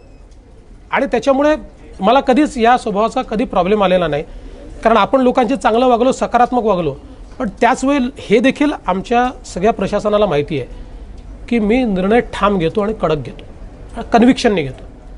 आपल्याला ज्यावेळेस विषय समजतो ना त्यावेळेस आपण जेव्हा निर्णय घेतो आणि सांगतो की निर्णयाची कारणं ही आहेत, समोरचा आर्ग्यू नाही करू शकत आपल्याशी, त्याला आपला निर्णय मान्यच करावा लागतो. त्यामुळे मला असं वाटतं की तो काही तसा काही प्रश्न या ठिकाणी आला नाही. दुसरं काय विचारलं होतं तू? अभ्यासू नेते म्हणून आपण नाही, खरं तर- नाही. मी अभ्यास, मला वाचनाची किंवा नवीन ज्ञान घेण्याची आवड आहे. आणि ही गोष्ट खरी आहे की आता मोठी टीम आहे, पण ती टीम असली त्या टीमने काही जरी दिलं तरी आपलं माइंड अप्लाय केल्याशिवाय मला चेन पडत नाही. त्याच्यामुळे माझा रिसर्च, माझं वाचन जसं जमेल तसं मी करत असतो. अलीकडच्या काळामध्ये काहीच सापडलं नाही तर मोबाईलवर सगळ्या गोष्टी उपलब्ध आहेत, त्यामुळे मोबाईलवर आयपॅडवर मी वाचत असतो, पण ज्ञान संपादित करतच राहिलं पाहिजे. मुख्यमंत्री देवेंद्र फडणवीस यांच्याशी आपल्या गप्पा अशाच सुरू राहतील, पण आपण एक छोटासा ब्रेक घेणार आहोत. बघत रहा माझा कट्टा.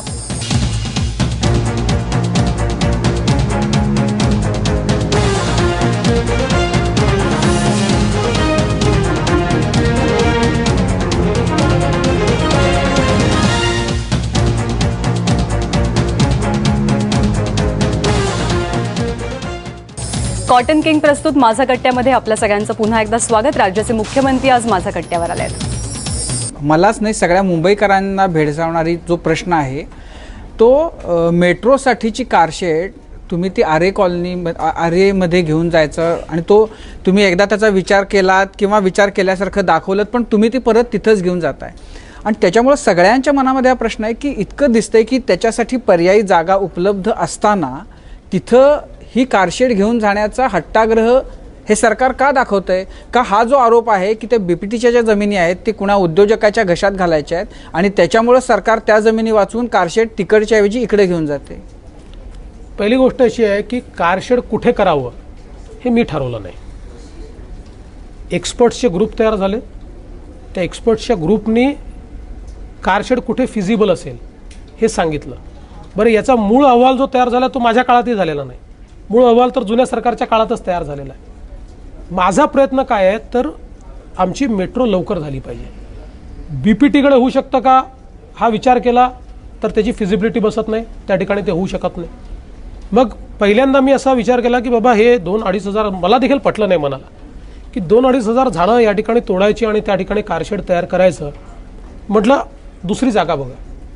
मग दुसरी जागा बघितली तर ती जागा अजून 3-4-5 किलोमीटर पलीकडे आम्हाला सापडली. अनेक लिटिगेशन होते, ते लिटिगेशन दूर करण्याकरता आम्ही हायकोर्टात गेलो. चीफ जस्टिसने आम्हाला सांगितलं की त्यातनं आम्ही मार्ग काढून देऊ. त्यांनी जे लिटिगंट होते त्यांना सांगितलं की तुम्ही तातडीने पुरावे द्या तुमचे काही असतील तर. नंतर लक्षात आलं की जी नवीन जागा बघितली आहे ही मार्शी लँड आहे, त्यामुळे त्या जागेच्या डेव्हलपमेंट करताच 2,000 कोटी रुपये लागतील भरावा करता, आणि त्याच्याने साधारणपणे किंमत जी आहे या सगळ्या प्रकल्पाची 4-5 हजार कोटी रुपयांनी वाढेल. मग हे लक्षात आल्यानंतर मी म्हटलं अल्टरनेटिव्ह काय आहेत, तर पुन्हा इंजिनियर्सने रिवर्किंग केलं आणि ते रिवर्किंग केल्यानंतर त्यांनी असं सांगितलं की आरेतनं स्टॅबिलायझिंग लाईन देण्याकरता तर आपल्याला परवानगी मिळाली आहे, त्याच ठिकाणी डबल डेकचा जर आपण डेपो तयार केला तर आम्ही असं त्याचं अरेंजमेंट करतो की 2022 नाही 350-400 झाडं केवळ तोडावे लागतील आणि त्याच्या बदल्यामध्ये आपण ती झाडं रिप्लांट करू शकतो, कारण सेम सॉईलमध्ये जर ती केली तर झाडं जगतात सेम सॉईल रिप्लांटेशननी. आणि प्लस 300-350 झाडांच्या मागे 3,500 नवीन झाडं आपण लावू शकतो. याच्यातनं आपला पैसा देखील वाचेल, काम देखील लवकर होईल, कारण मार्शी लँडमध्ये जर काम करायचं तर 3 वर्षाचं त्या ठिकाणी भराव भरायला आपल्याला लागतील. आणि शेवटी हे जे काही 3-4 हजार कोटी रुपये त्या ठिकाणी आपल्याला लागणार आहेत ते 3-4 हजार कोटी रुपये हे तर काही माझ्या खिशातनं जाणार नाही आहेत, हे कोणाच्या खिशातनं जाणार आहे? सामान्य मुंबईकराच्या, कारण तिकिटावर तो भार येणार आहे 3,000 कोटी रुपयाचा. आता मी थोडंसं एन्व्हायरमेंटच्या अँगलने बोलतो. आज जगामध्ये एन्व्हायरमेंटली सस्टेनेबल पब्लिक ट्रान्सपोर्ट काय आहे ते आहे मेट्रो. का बरं? कारण मेट्रो जे आहे त्याच्यामध्ये दर 500 मीटरवर तुम्ही स्टेशन करू शकता. टर्नअराउंड टाईम त्याचा जसं सबर्बन रेल्वेमध्ये 3 किलोमीटरवर स्टेशन येतं. आणि हे जे काही पब्लिक ट्रान्सपोर्ट आहे त्याचा वापर केव्हा होतो तर 500 मीटरच्या रेंजमध्ये कुठलं तरी पब्लिक ट्रान्सपोर्ट असेल तर पब्लिक ट्रान्सपोर्टचा वापर होतो. एंड टू एंड सोल्युशन पाहिजे. मेट्रो हे एंड टू एंड सोल्युशन आहे. सगळ्यात जास्त म्हणजे सबर्बन रेल्वे किंवा बस या कुठल्याहीपेक्षा एन्व्हायरमेंटली सस्टेनेबल ते आहे. आता मी उलटा विचार मांडतो की आम्ही मेट्रो केली नाही, आम्ही बसेस चालवल्या, आम्ही प्रायव्हेट गाड्या वापरल्या, आपण किती कार्बन फुटप्रिंट तयार करतोय? तो कार्बन फुटप्रिंट आणि मेट्रो केल्यानंतर 350 झाडं रिप्लांट केल्यामुळे या 350 झाडांचा कार्बन फुटप्रिंट जो आपण तयार करतोय, कारण 350 झाडं खरं तर आपण रिप्लांट करतोय, पण असं समजून घ्या की तोडली 10 पटीचा फरक आहे. त्यामुळे कार्बन फुटप्रिंट जर आपल्याला कमी करायचा असेल तर मेट्रोची आवश्यकता आहे.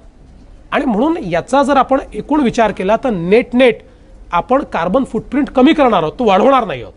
आणि म्हणून मग त्यातला प्रॅक्टिकल निर्णय काय आहे, तर प्रॅक्टिकल निर्णय हा आहे की 3-3.5 कोटी रुपये तिकडे अधिकचे खर्च करण्यापेक्षा इथे कमी झाडांची कत्तल करून, म्हणजे कत्तलही नाही आहे ती, कमी झाडं तिथनं काढायची, बाजूच्या सेम सॉईलमध्ये रिप्लांट करायची, प्लस 3-4.5 झाडं अधिकची लावायची आणि त्या ठिकाणी डेपो तयार करून 4 वर्षामध्ये मेट्रो तयार करायची आणि हजारो गाड्या जे मुंबईच्या रस्त्यावर धावत आहेत त्या गाड्या कमी करायच्या. हा याच्यात मागचा प्रयत्न आहे. आता त्याच्यातही आम्ही काही थांबलेलो नाही आहोत. अजून अल्टरनेटिव्ह काय आहेत हे आम्ही प्रयत्न करतो आहोत. आताही काही जागा आम्ही आयडेंटिफाय केलेल्याच आहेत. त्याच्याबद्दल टीका होती. तुम्ही सॉल्ट ह्याची जागा काढताय, तुम्ही मुंबईमधल्या सगळ्या मोकळ्या जागा ज्या आहेत त्या तुम्ही आता निवासासाठी किंवा याच्यासाठी म्हणून तुमचा जो डेव्हलपमेंट प्लॅन येतोय तर त्याच्याबद्दल टीका होतीये. नाही, पहिल्यांदा हा विषय मी संपवतो की आता जी नवीन जागा बघितली ती सॉल्ट पॅनची नाही. आरेच्या बाहेर काही जागा आम्ही आयडेंटिफाय केल्या आहेत. ज्या जागा खाजगी असतील तर त्या अधिग्रहित करून आणि अर्धा पश्चिम विदर्भातली 2000 गावं, या 6000 गावांमध्ये आम्ही एक इंटिग्रेटेड प्लॅन तयार केला आहे ज्याच्यामध्ये वॉटरशेड डेव्हलपमेंटच्या माध्यमातून डिसेंट्रलाइज वॉटर स्ट्रक्चर्स तयार करू. त्या पाण्याच्या वापराकरता वॉटर यूज एफिशियन्सी हा त्याचा पार्ट 2 आहे आणि क्रॉपिंग पॅटर्न हा पार्ट 3 आहे. कंप्लीट त्याचं लिंकेज आणि मग त्याला मार्केटशी लिंकेज असा समग्र अशा प्रकारचा एक आम्ही प्रस्ताव हा वर्ल्ड बँकेला दिला आणि वर्ल्ड बँकेचे अधिकारी माझ्याशी त्यांच्या कंट्री हेडनी चर्चा केली. ते म्हणाले की इतक्या वर्षात पहिल्यांदा शेतीतला इतका शाश्वत विकासाचा प्रस्ताव आमच्याकडे आला आहे. साधारणपणे वर्ल्ड बँकेला एखाद्या प्रस्तावावर निर्णय करण्याकरता खूप वेळ लागतो, जवळजवळ 1.5 वर्ष लागतं. त्यांनी सांगितलं की या प्रस्तावाला मी इमर्जन्सी विंडो ओपन करू. 6000 गावांमध्ये काय होईल याच्यामुळं? नाही, मुळामध्ये या 6000 गावांमध्ये मॉइश्चर सिक्युरिटी तयार करू. यातनं शेतीला शाश्वत सिंचनाची व्यवस्था होईल. जे पाणी आहे त्याचा मायक्रो इरिगेशननी वापर करायचा, म्हणजे पाण्याची वॉटर यूज एफिशियन्सी वाढू. म्हणजे जो काही थांबवलेला पाण्याचा थेंब आहे त्याची अकाउंटेबिलिटी एस्टॅब्लिश होईल. त्याचा अनिर्बद्ध वापर होणार नाही. नाहीतर मग आपल्याला पाणी आता मिळतं आहे तर त्याचा उपसा करा नाही, तेही पाण्याचा आम्ही इंटेलिजंट वापर करू आणि त्यातनं क्रॉपिंग पॅटर्न ठरवू की ज्या क्रॉपिंग पॅटर्नच्या माध्यमातून मार्केट लिंकेज देऊन त्या शेतकऱ्याला उसापेक्षा किंवा नगदी पिकामध्ये जसा फायदा मिळतो तशा प्रकारचा फायदा त्याला मिळेल. मल्टी क्रॉप त्याला घेता येईल, अशा प्रकारचं त्या क्रॉपचं प्लॅनिंग करता येईल आणि आपल्याला जे आवश्यक आहे अशा प्रकारचं क्रॉप. म्हणजे आज डाळींचा एवढा प्रश्न तयार होतो. आज डाळीचा भाव इतका 100, 125, 150 पर्यंत जातो. पण आपल्या इथे तुरीची लागवड कमी आहे, तर ती लागवड वाढवली तर आज शेतकऱ्याला जास्ती पैसा आपल्याला देता येतो. मग ती जर बांधावर आपण केली किंवा आंतरपिकांमध्ये काही पिकं घेतली तर त्यातनं शेतकऱ्याला मल्टी क्रॉपिंगकडे नेता येतं. त्याकरता त्याला आवश्यक आहे पाणी, ते पाणी दिलं आणि त्याला जर हे क्रॉपिंग पॅटर्न आपण फायनल करून दिलं तर निश्चित शेतकरी त्याच्याकडे जाईल. आणि म्हणून अतिशय चांगली पथदर्शी योजना मी तयार केली. ह्या डाळीच्या बद्दल तुम्ही आता बोलात, खरं बाकी सगळ्यांना प्रश्न विचारायचा असेल, मी एक डाळीच्या बद्दल शेवटचा विचारतो प्रश्न की डाळीच्या बद्दल आता तुम्ही निर्णय घेतलात की कमाल आम्ही काय त्याचं, हा दर खेपेला शेतकऱ्याच्या मालाच्या बद्दल असा सरकार विचार का करतं की याचं काय मूल्य असावं म्हणून? जेव्हा त्याला चांगला भाव येत असेल तेव्हा जास्तीत जास्त भाव शेतकऱ्याच्या पदरात जावा याच्यासाठी सरकार का विचार करत नाही? दर खेपेला ग्राहकच का डोळ्यासमोर असतो त्यांच्या? मुळामध्ये हा जो कायदा तयार केला आहे हा शेतकऱ्याच्या विरोधात नाही. आपण डाळीचे भाव जेव्हा 145 वर गेले, 150 वर गेले, 160 वर गेले, त्याही वर्षी एकाही शेतकऱ्याला 40 रुपयाच्या वर भाव मिळालेला नाही. ही नफेखोरी आहे. त्यामुळे कायदा काय केला आहे, मधली नफेखोरी करता येणार नाही. त्याच्यामध्ये जो काही सपोर्ट प्राईज आहे किंवा शेतकऱ्यांकडचं जे प्राईज आहे त्याच्यावर कंट्रोल नाही आहे, रिटेलमधल्या प्राईजवर कंट्रोल आहे. हा कायदा करताना हा निश्चित विचार आम्ही केला. आज आपल्या इथे जी व्यवस्था उभी राहिली आहे त्या व्यवस्थेमध्ये आमच्या शेतकऱ्याला थेट मार्केटशी लिंक करता येत नाही. आम्ही तो प्रयत्न करतो आहे.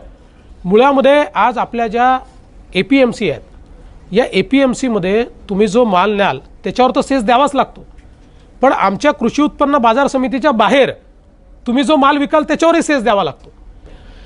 आता आमचं म्हणणं असं आहे की APMCच्या आत जे व्यवहार होतात त्या व्यवहारावर तर सेस दिला पाहिजे, बाहेरच्या व्यवहारावर सेस का घ्यायचा? पण आता आपल्याला माहिती आहे की APMCवर राजकीय नेत्यांचा इतका पगडा आहे की त्यांना असं वाटतं की हा अधिकार गेला तर जे पैसे आम्हाला मिळत होते ते पैसे कमी मिळतील. मुळात ते त्यांचे पैसे नाही आहेत. आणि त्याच्यामध्ये आम्ही दुसरं असं म्हणतोय की रेग्युलेटर म्हणून जे APMC काम करते आहे, APMCने रेग्युलेटर म्हणून काम नाही केलं पाहिजे, रेग्युलेटर दुसरा तयार करू. Let private APMC also come. Private APMC आणि ही APMC दोघांनाही समान लेवल प्लेइंग फील्ड देऊ. जो जास्ती पैसा देईल त्याच्याकडे शेतकरी जाईल. आज आपल्या शेतकऱ्याला आपण बांधून ठेवलाय. डाळी किंवा याच्या संदर्भात असंच होतं की जोपर्यंत त्या शेतकऱ्याला थेट लिंकेज मिळत नाही तोपर्यंत मधला माल हा सगळा व्यापारी खाणार आहे, तो शेतकऱ्याला कधीच मिळणार नाही. आणि आता हा जो कायदा तयार केला, या कायद्यामध्ये ज्यावेळी रिटेलमध्ये अशा प्रकारे अनिर्बद्ध भाव वाढवले जातील आणि रिटेलमध्ये माल केव्हा येतो आपल्याला माहिती आहे, शेतकऱ्याकडनं निघाल्यानंतर 3 महिन्यांनी रिटेलमध्ये भाव येतो. त्यामुळे त्यावेळी मात्र जर अनिर्बद्ध भाव वाढवलेले असतील हे लक्षात आलं असेल तर प्राइस कंट्रोल ऑर्डर काढता येईल अशा प्रकारचा कायदा. मुख्यमंत्री देवेंद्र फडणवीस यांच्याशी आपल्या गप्पा अशाच सुरू राहतील, पण आपण एक छोटासा ब्रेक घेणार आहोत. बघत रहा माझा कट्टा.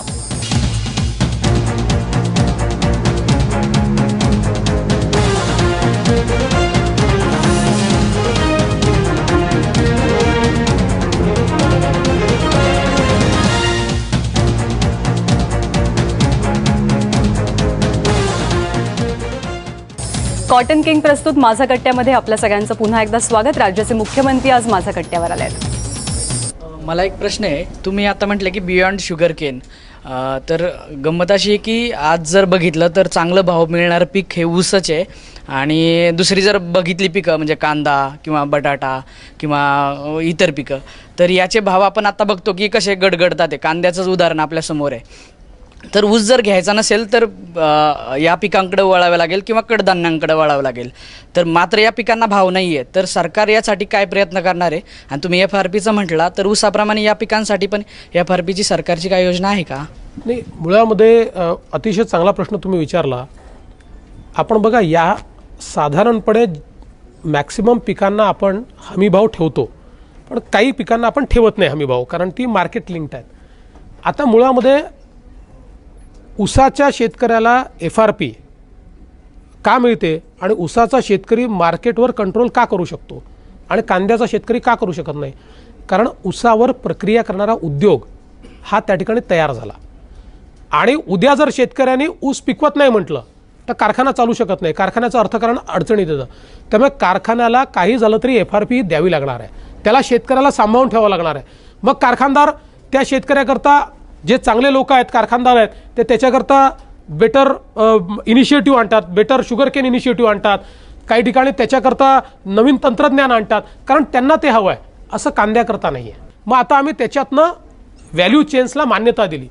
आता आपण नाशिकमध्ये काही व्हॅल्यू चेन तयार केलेले आहेत की ज्याच्यामध्ये कांदा असेल, टमाटो असेल, जवळजवळ 2 लाख शेतकऱ्यांकडनं थेट घेतला जातो आणि हमीभाव त्यांना दिला जातो. तसंच आता सोयाबीनचं आपण तयार करतोय. या व्हॅल्यू चेन्स आपल्याला तयार कराव्या लागतील, ज्याच्यातनं थेट जर प्रक्रिया करणारे उद्योग. आता वर्धेमध्ये एक इंडस्ट्री सुरू झालेली आहे, ते आता एक्सपान्शन करतात. परवा मला त्यांनी येऊन त्या ठिकाणी एक डेमॉन्स्ट्रेशन केलं. त्यांनी थोड्या प्रमाणात सुरू केलं आणि मोठ्या प्रमाणात करतायत. सगळा माल त्यांचा गल्फला चालला आहे. 3-4 गावातली अर्थव्यवस्था बदलून टाकली त्यांनी, 3-4 गावातली. कारण त्या गावामध्ये जे पिकतं ते विकत घेत आहेत, त्याच्यावर प्रक्रिया करतायत आणि ते एक्सपोर्ट करतायत. मला असं वाटतं की ही साखळी आपल्याला उभी करावी लागेल आणि ही साखळी उभी केली म्हणून तर ज्यावेळी माझ्याही मनात आहे किंवा इतर लोकांच्या मनात आहे की ऊस कमी करा, हा एका दिवसात कमी करता येणार नाही, कारण जोपर्यंत सस्टेनेबल अल्टरनेटिव्ह आम्ही देणार नाही. जसं कांद्याचं आपण बघितलं, 1 वर्षी इतका कमवतो शेतकरी, 1 वर्षी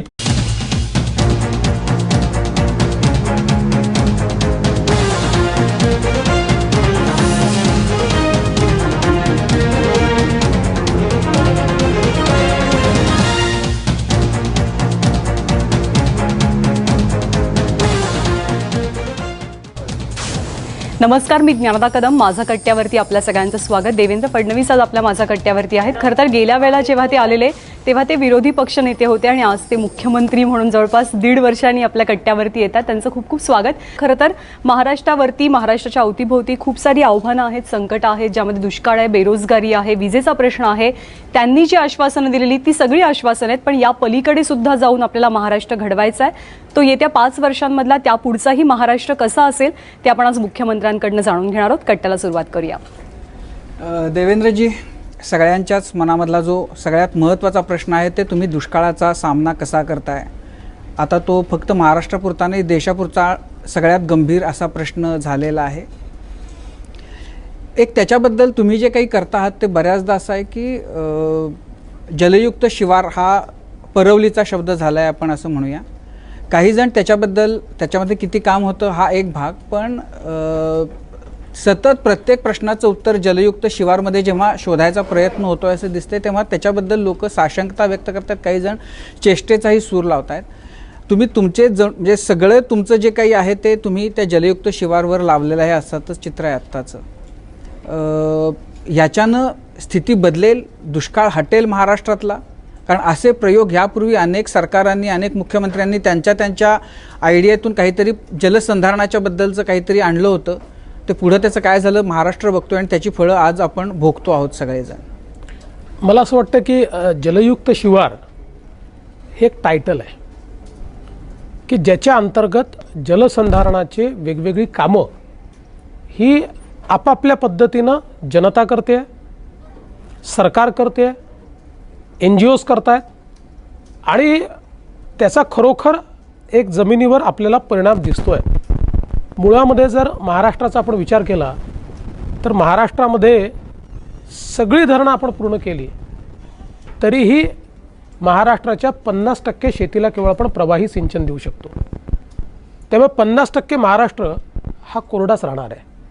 आणि म्हणून महाराष्ट्राच्या एकूण सगळ्या व्यवस्थेवरचा उपाय काय आहे तर जलसंधारणातनं पाणलोट क्षेत्राचा विकास करत विकेंद्रित पाण्याचे साठे तयार करायचे, हा महाराष्ट्रावरचा उपाय आहे. हा मी सांगितलेला नाही, हा उपाय चितळेंच्या आयोगाने सांगितला आहे. त्यांनी पहिला जो अहवाल दिला त्याच्यामध्ये सांगितलेला आहे, त्याच्यापूर्वी दांडेकरांच्या अहवालात सांगितलेला आहे. आणि राज्यामध्ये गेली 50 वर्ष आम्ही जलसंधारणाच्या माध्यमातून विकेंद्रित पाण्याचे साठे तयार करणं हा एकमेव उपाय आहे असं म्हणतोय. मी केवळ काय केलं असेल तर जे आम्ही थेरोटिकली सांगत होतो ते मी प्रॅक्टिकल आणण्याचा प्रयत्न केला. आणि आज आपण जर बघितलं तर मुळामध्ये आपली अवस्था कशी आहे बघा.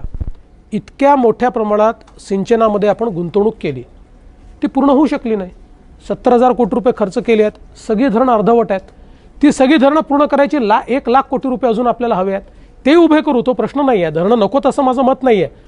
पण हे सगळं करता करता जर पुढची 10 वर्ष उजाडली तर लोकांनी असंच मरायचं का? आणि हे सगळं करून जर 50% लोकांनाच प्रवाही सिंचन मिळणार असेल तर मग मॉइश्चर सिक्युरिटी ही शेतकऱ्याचा पहिला अधिकार आहे. आणि म्हणून आपल्याला करावं काय लागेल, भूजलाची पातळी वाढवावी लागेल, आपलं पडणारा पाण्याचा थेंब थेंब हा साठवावा लागेल, तो जमिनीत मुरवावा लागेल. याकरताच जलयुक्त शिवार आपण योजना सुरू केली. आणि मला आपल्याला सांगितलं पाहिजे की मी पहिल्या दिवशी सांगितलं की ही योजना जी आहे, पहिले तर ही काही मी काहीतरी नव्याने तयार केली अशी नाही. महाराष्ट्रामध्ये 14 योजना चालल्या होत्या वॉटरशेड डेव्हलपमेंटच्या संदर्भातल्या किंवा जलसंधारणाच्या. पण आम्ही काम काय करायचो, एकाला टोपी घालायचो, एकाला शर्ट घालायचो, एकाला पॅन्ट घालायचो, एकाला जोडे घालायचो, कोणीच तयार व्हायचं नाही, एकाही पाणलोटाचा विकास व्हायचा नाही. पैसे जायचे पण जलसंधारण म्हणजे फक्त चर्चा करण्याचा आणि एक काहीतरी बाबा आम्ही करतो आहोत अशा प्रकारचं दाखवण्याचा एक विषय झाला होता. मी 14 योजनांचं एकत्रीकरण केलं, कॉन्व्हर्जन्स ऑफ स्कीम्स आणि कॉन्व्हर्जन्स ऑफ कमांड केला. नुसत्या स्कीम्स एकत्रित करून चालत नाही, शासनाचे सगळे विभाग सायलोजमध्ये काम करतात. त्यामुळे त्यांचं कोणीतरी एक माणूस जोपर्यंत म्हणजे आपण आमच्याकडे म्हणतो कासरा, तो जोपर्यंत हातात धरत नाही तोपर्यंत ते नीट चालत नाही. मग कॉन्व्हर्जन्स ऑफ कमांड केला, जिल्हाधिकाऱ्याला या योजनेकरता सगळ्या विभागाचं प्रमुख बनवलं आणि त्याच्या अंतर्गत सगळे विभाग आणले आणि मग कामाची सुरुवात झाली. आणि मी माझ्या पहिल्या भाषणात, आपल्या इकडे ते भाषण असेल असं सांगितलं होतं, जलयुक्त शिवार ही जर सरकारची योजना राहिली तर ही कधीच यशस्वी होणार नाही, ही जनतेची योजना झाली पाहिजे. आणि ती जनतेने उचलली. 350 कोटी रुपयाचं लोकांनी कॉन्ट्रीब्युशन दिलं. आता लोक इतकं काम करतायत म्हणजे ज्याला आपण ऑटोमॅटिक रूट किंवा असं म्हणतो त्या रूटवरती गेलेली आहे.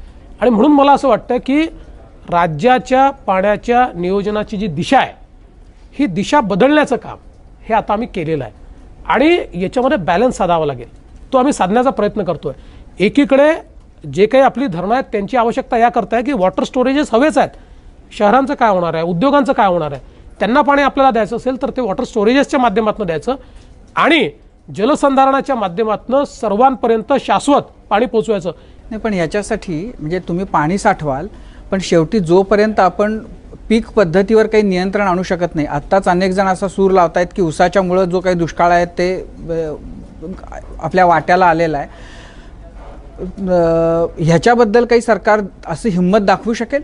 नाही, करावंच लागेल. बघा, हे शेवटी इनिशिएटिव्ह कसे आहेत, मी आपल्याला उदाहरण दाखल सांगतो की उस्मानाबादच्या जिल्हाधिकाऱ्यांनी बियॉन्ड शुगर कॅन नावाचा कार्यक्रम सुरू केला. उस्मानाबाद आपल्याला माहिती आहे रबीचा जिल्हा आहे, त्या ठिकाणी पाऊस फार कमी पडतो आणि इतके साखर कारखान्यात इतका ऊस त्या ठिकाणी व्हायचा. आज जर आपण बघितलं तर नद्याच्या नद्या कोरड्या पडलेल्या आहेत. अक्षरशः तिथे जे काही धरण आहेत त्या धरणावर मी गेलो, इथे कधीतरी पाणी होतं का असं विचारायची वेळ आहे. आणि अशा परिस्थितीमध्ये त्यांनी बियॉन्ड शुगर केन सुरू केलं. एका वर्षामध्ये जिल्हाधिकारी लोकांना मोटिवेट करून अल्टरनेट क्रॉप्स देऊ शकले, अल्टरनेट कॅश क्रॉप्स देऊ शकले आणि 30% साखरेचं क्षेत्र, शुगर केनचं क्षेत्र म्हणजे उसाचं क्षेत्र हे त्यांनी कमी करून दाखवलं. शेवटी साखरेकडे आमचा शेतकरी काय जातो, ते एक सस्टेनेबल पीक आहे, मल्टी इयरचं पीक आहे. पावसाचा किंवा अनसिजनल रेनचा फार फरक त्याच्यावर पडत नाही. त्याला शाश्वत बाजारपेठ आहे.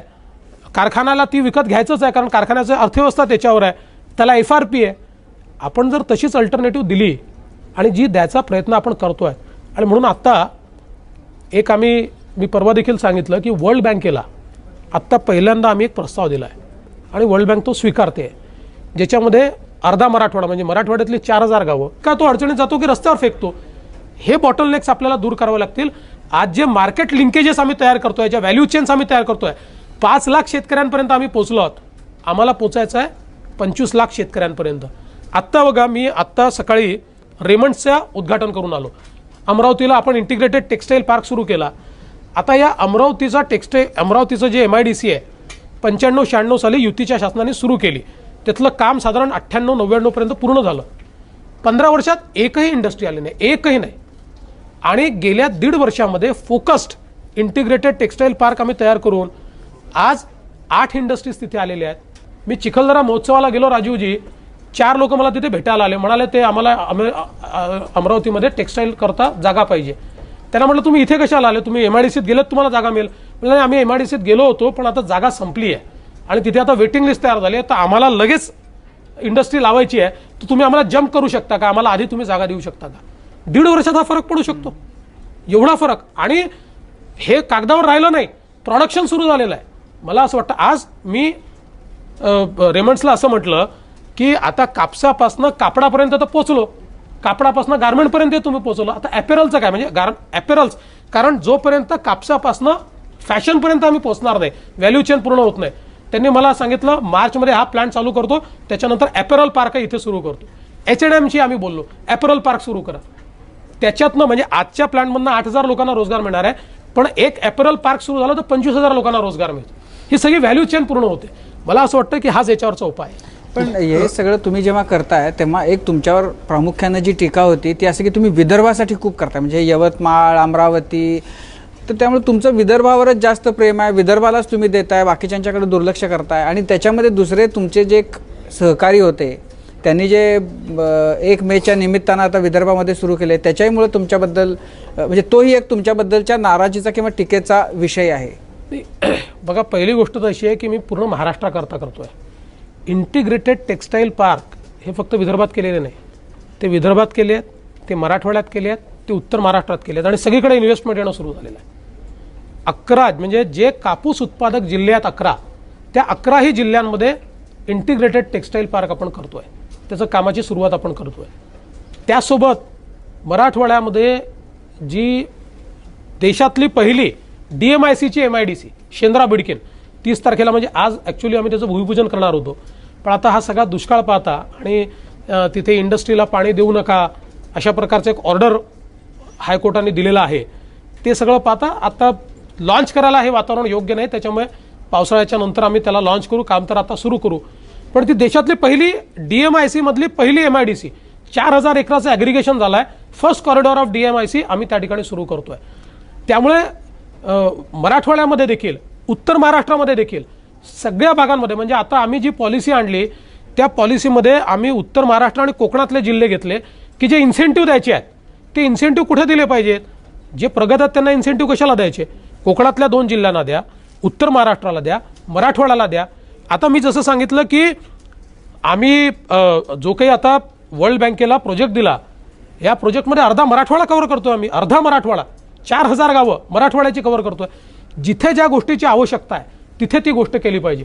महाराष्ट्राचा विकास जोपर्यंत सर्वांगीण होत नाही, आणि मला थोडंसं आश्चर्य एका गोष्टीचं वाटतं, इतके वर्ष महाराष्ट्राच्या एका भागाला बरंच काही मिळालं. त्याही भागाला मिळालं हे काही वाईट नाही आहे, मिळालंच पाहिजे. पण ज्या भागाला मिळालं नाही तो विदर्भ, मराठवाडा आणि उत्तर महाराष्ट्राचा भाग, याला मी द्यायला निघाल्याबरोबर का माझ्यावर एवढी टीका होते?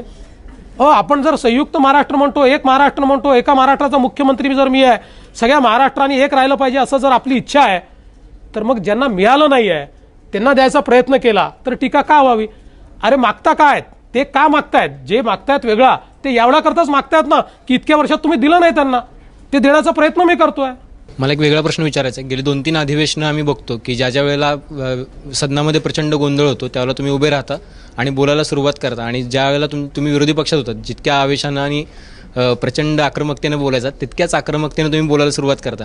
त्यामुळे लोकांना कधी कधी कळत नाहीत की मुख्यमंत्री बोलतात का विरोधी पक्ष नेते. तुम्ही ते जाणून बुजून करता की विरोधकांना उगाच तुम्ही फूल द्यायची म्हणून ते सगळं चालू आणखीन असतं. एक गोष्ट काय आहे की ते आधी असे तडकून बोलतात आणि नंतर मिश्किल हसतात. तर ते काय मग म्हणजे आता ती अशी कमावलेली आक्रमकपणा आहे का तो?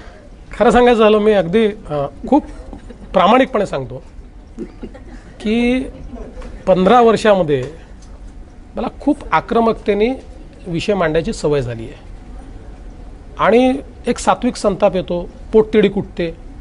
तसंच ज्यावेळी विरोधी पक्षातनं चुकीच्या गोष्टी मांडल्या जातात आणि असं लक्षात येतं की बाबा 15 वर्षाचे तुमच्या पापाची फळं आहेत आणि मी चांगलं करतो आणि तुम्ही मला विचारता. ज्यांनी केलं ते विचारून राहिले, असं ज्यावेळेस होतं त्यावेळेस सहन होत नाही आणि ती माझी रिॲक्शन असते.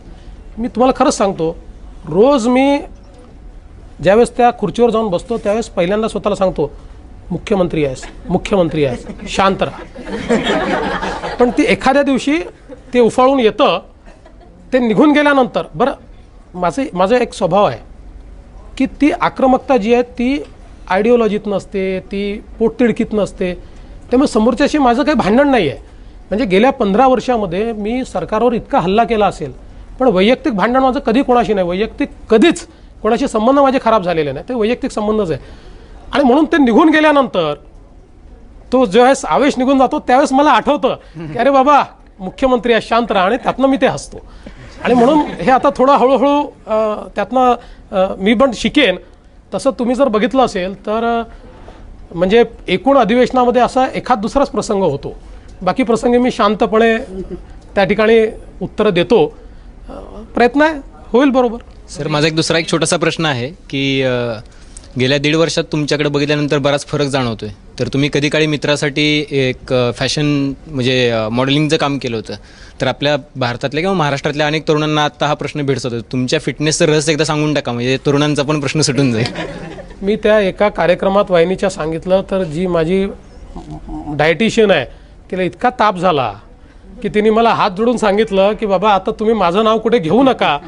इतके मला फोन करतात, इतके चॅनलवाले बोलतात आणि माझ्यावर फार अडचण. पण मी सांगतो की गेले 6 महिने मी एक डाएट रेजिम फॉलो करतो आहे, विशेषतः हाय प्रोटीन डाएट आहे. एवढंच माझं त्यातलं कॉन्ट्रीब्युशन एवढंच आहे की 6 महिन्यामध्ये एकदाही मी खाडा केलेला नाही, बेईमानी केलेली नाही, प्रामाणिकपणे. आणि चांगलं डाएट आहे, खायलाही भरपूर आहे, त्याच्यात काही कमी नाही आहे. पण काही विशिष्ट वस्तू आहेत तेवढ्या वस्तू खायच्या, तर त्यातनं मला चांगला फायदा आला, माझं वजन कमी होत आहे.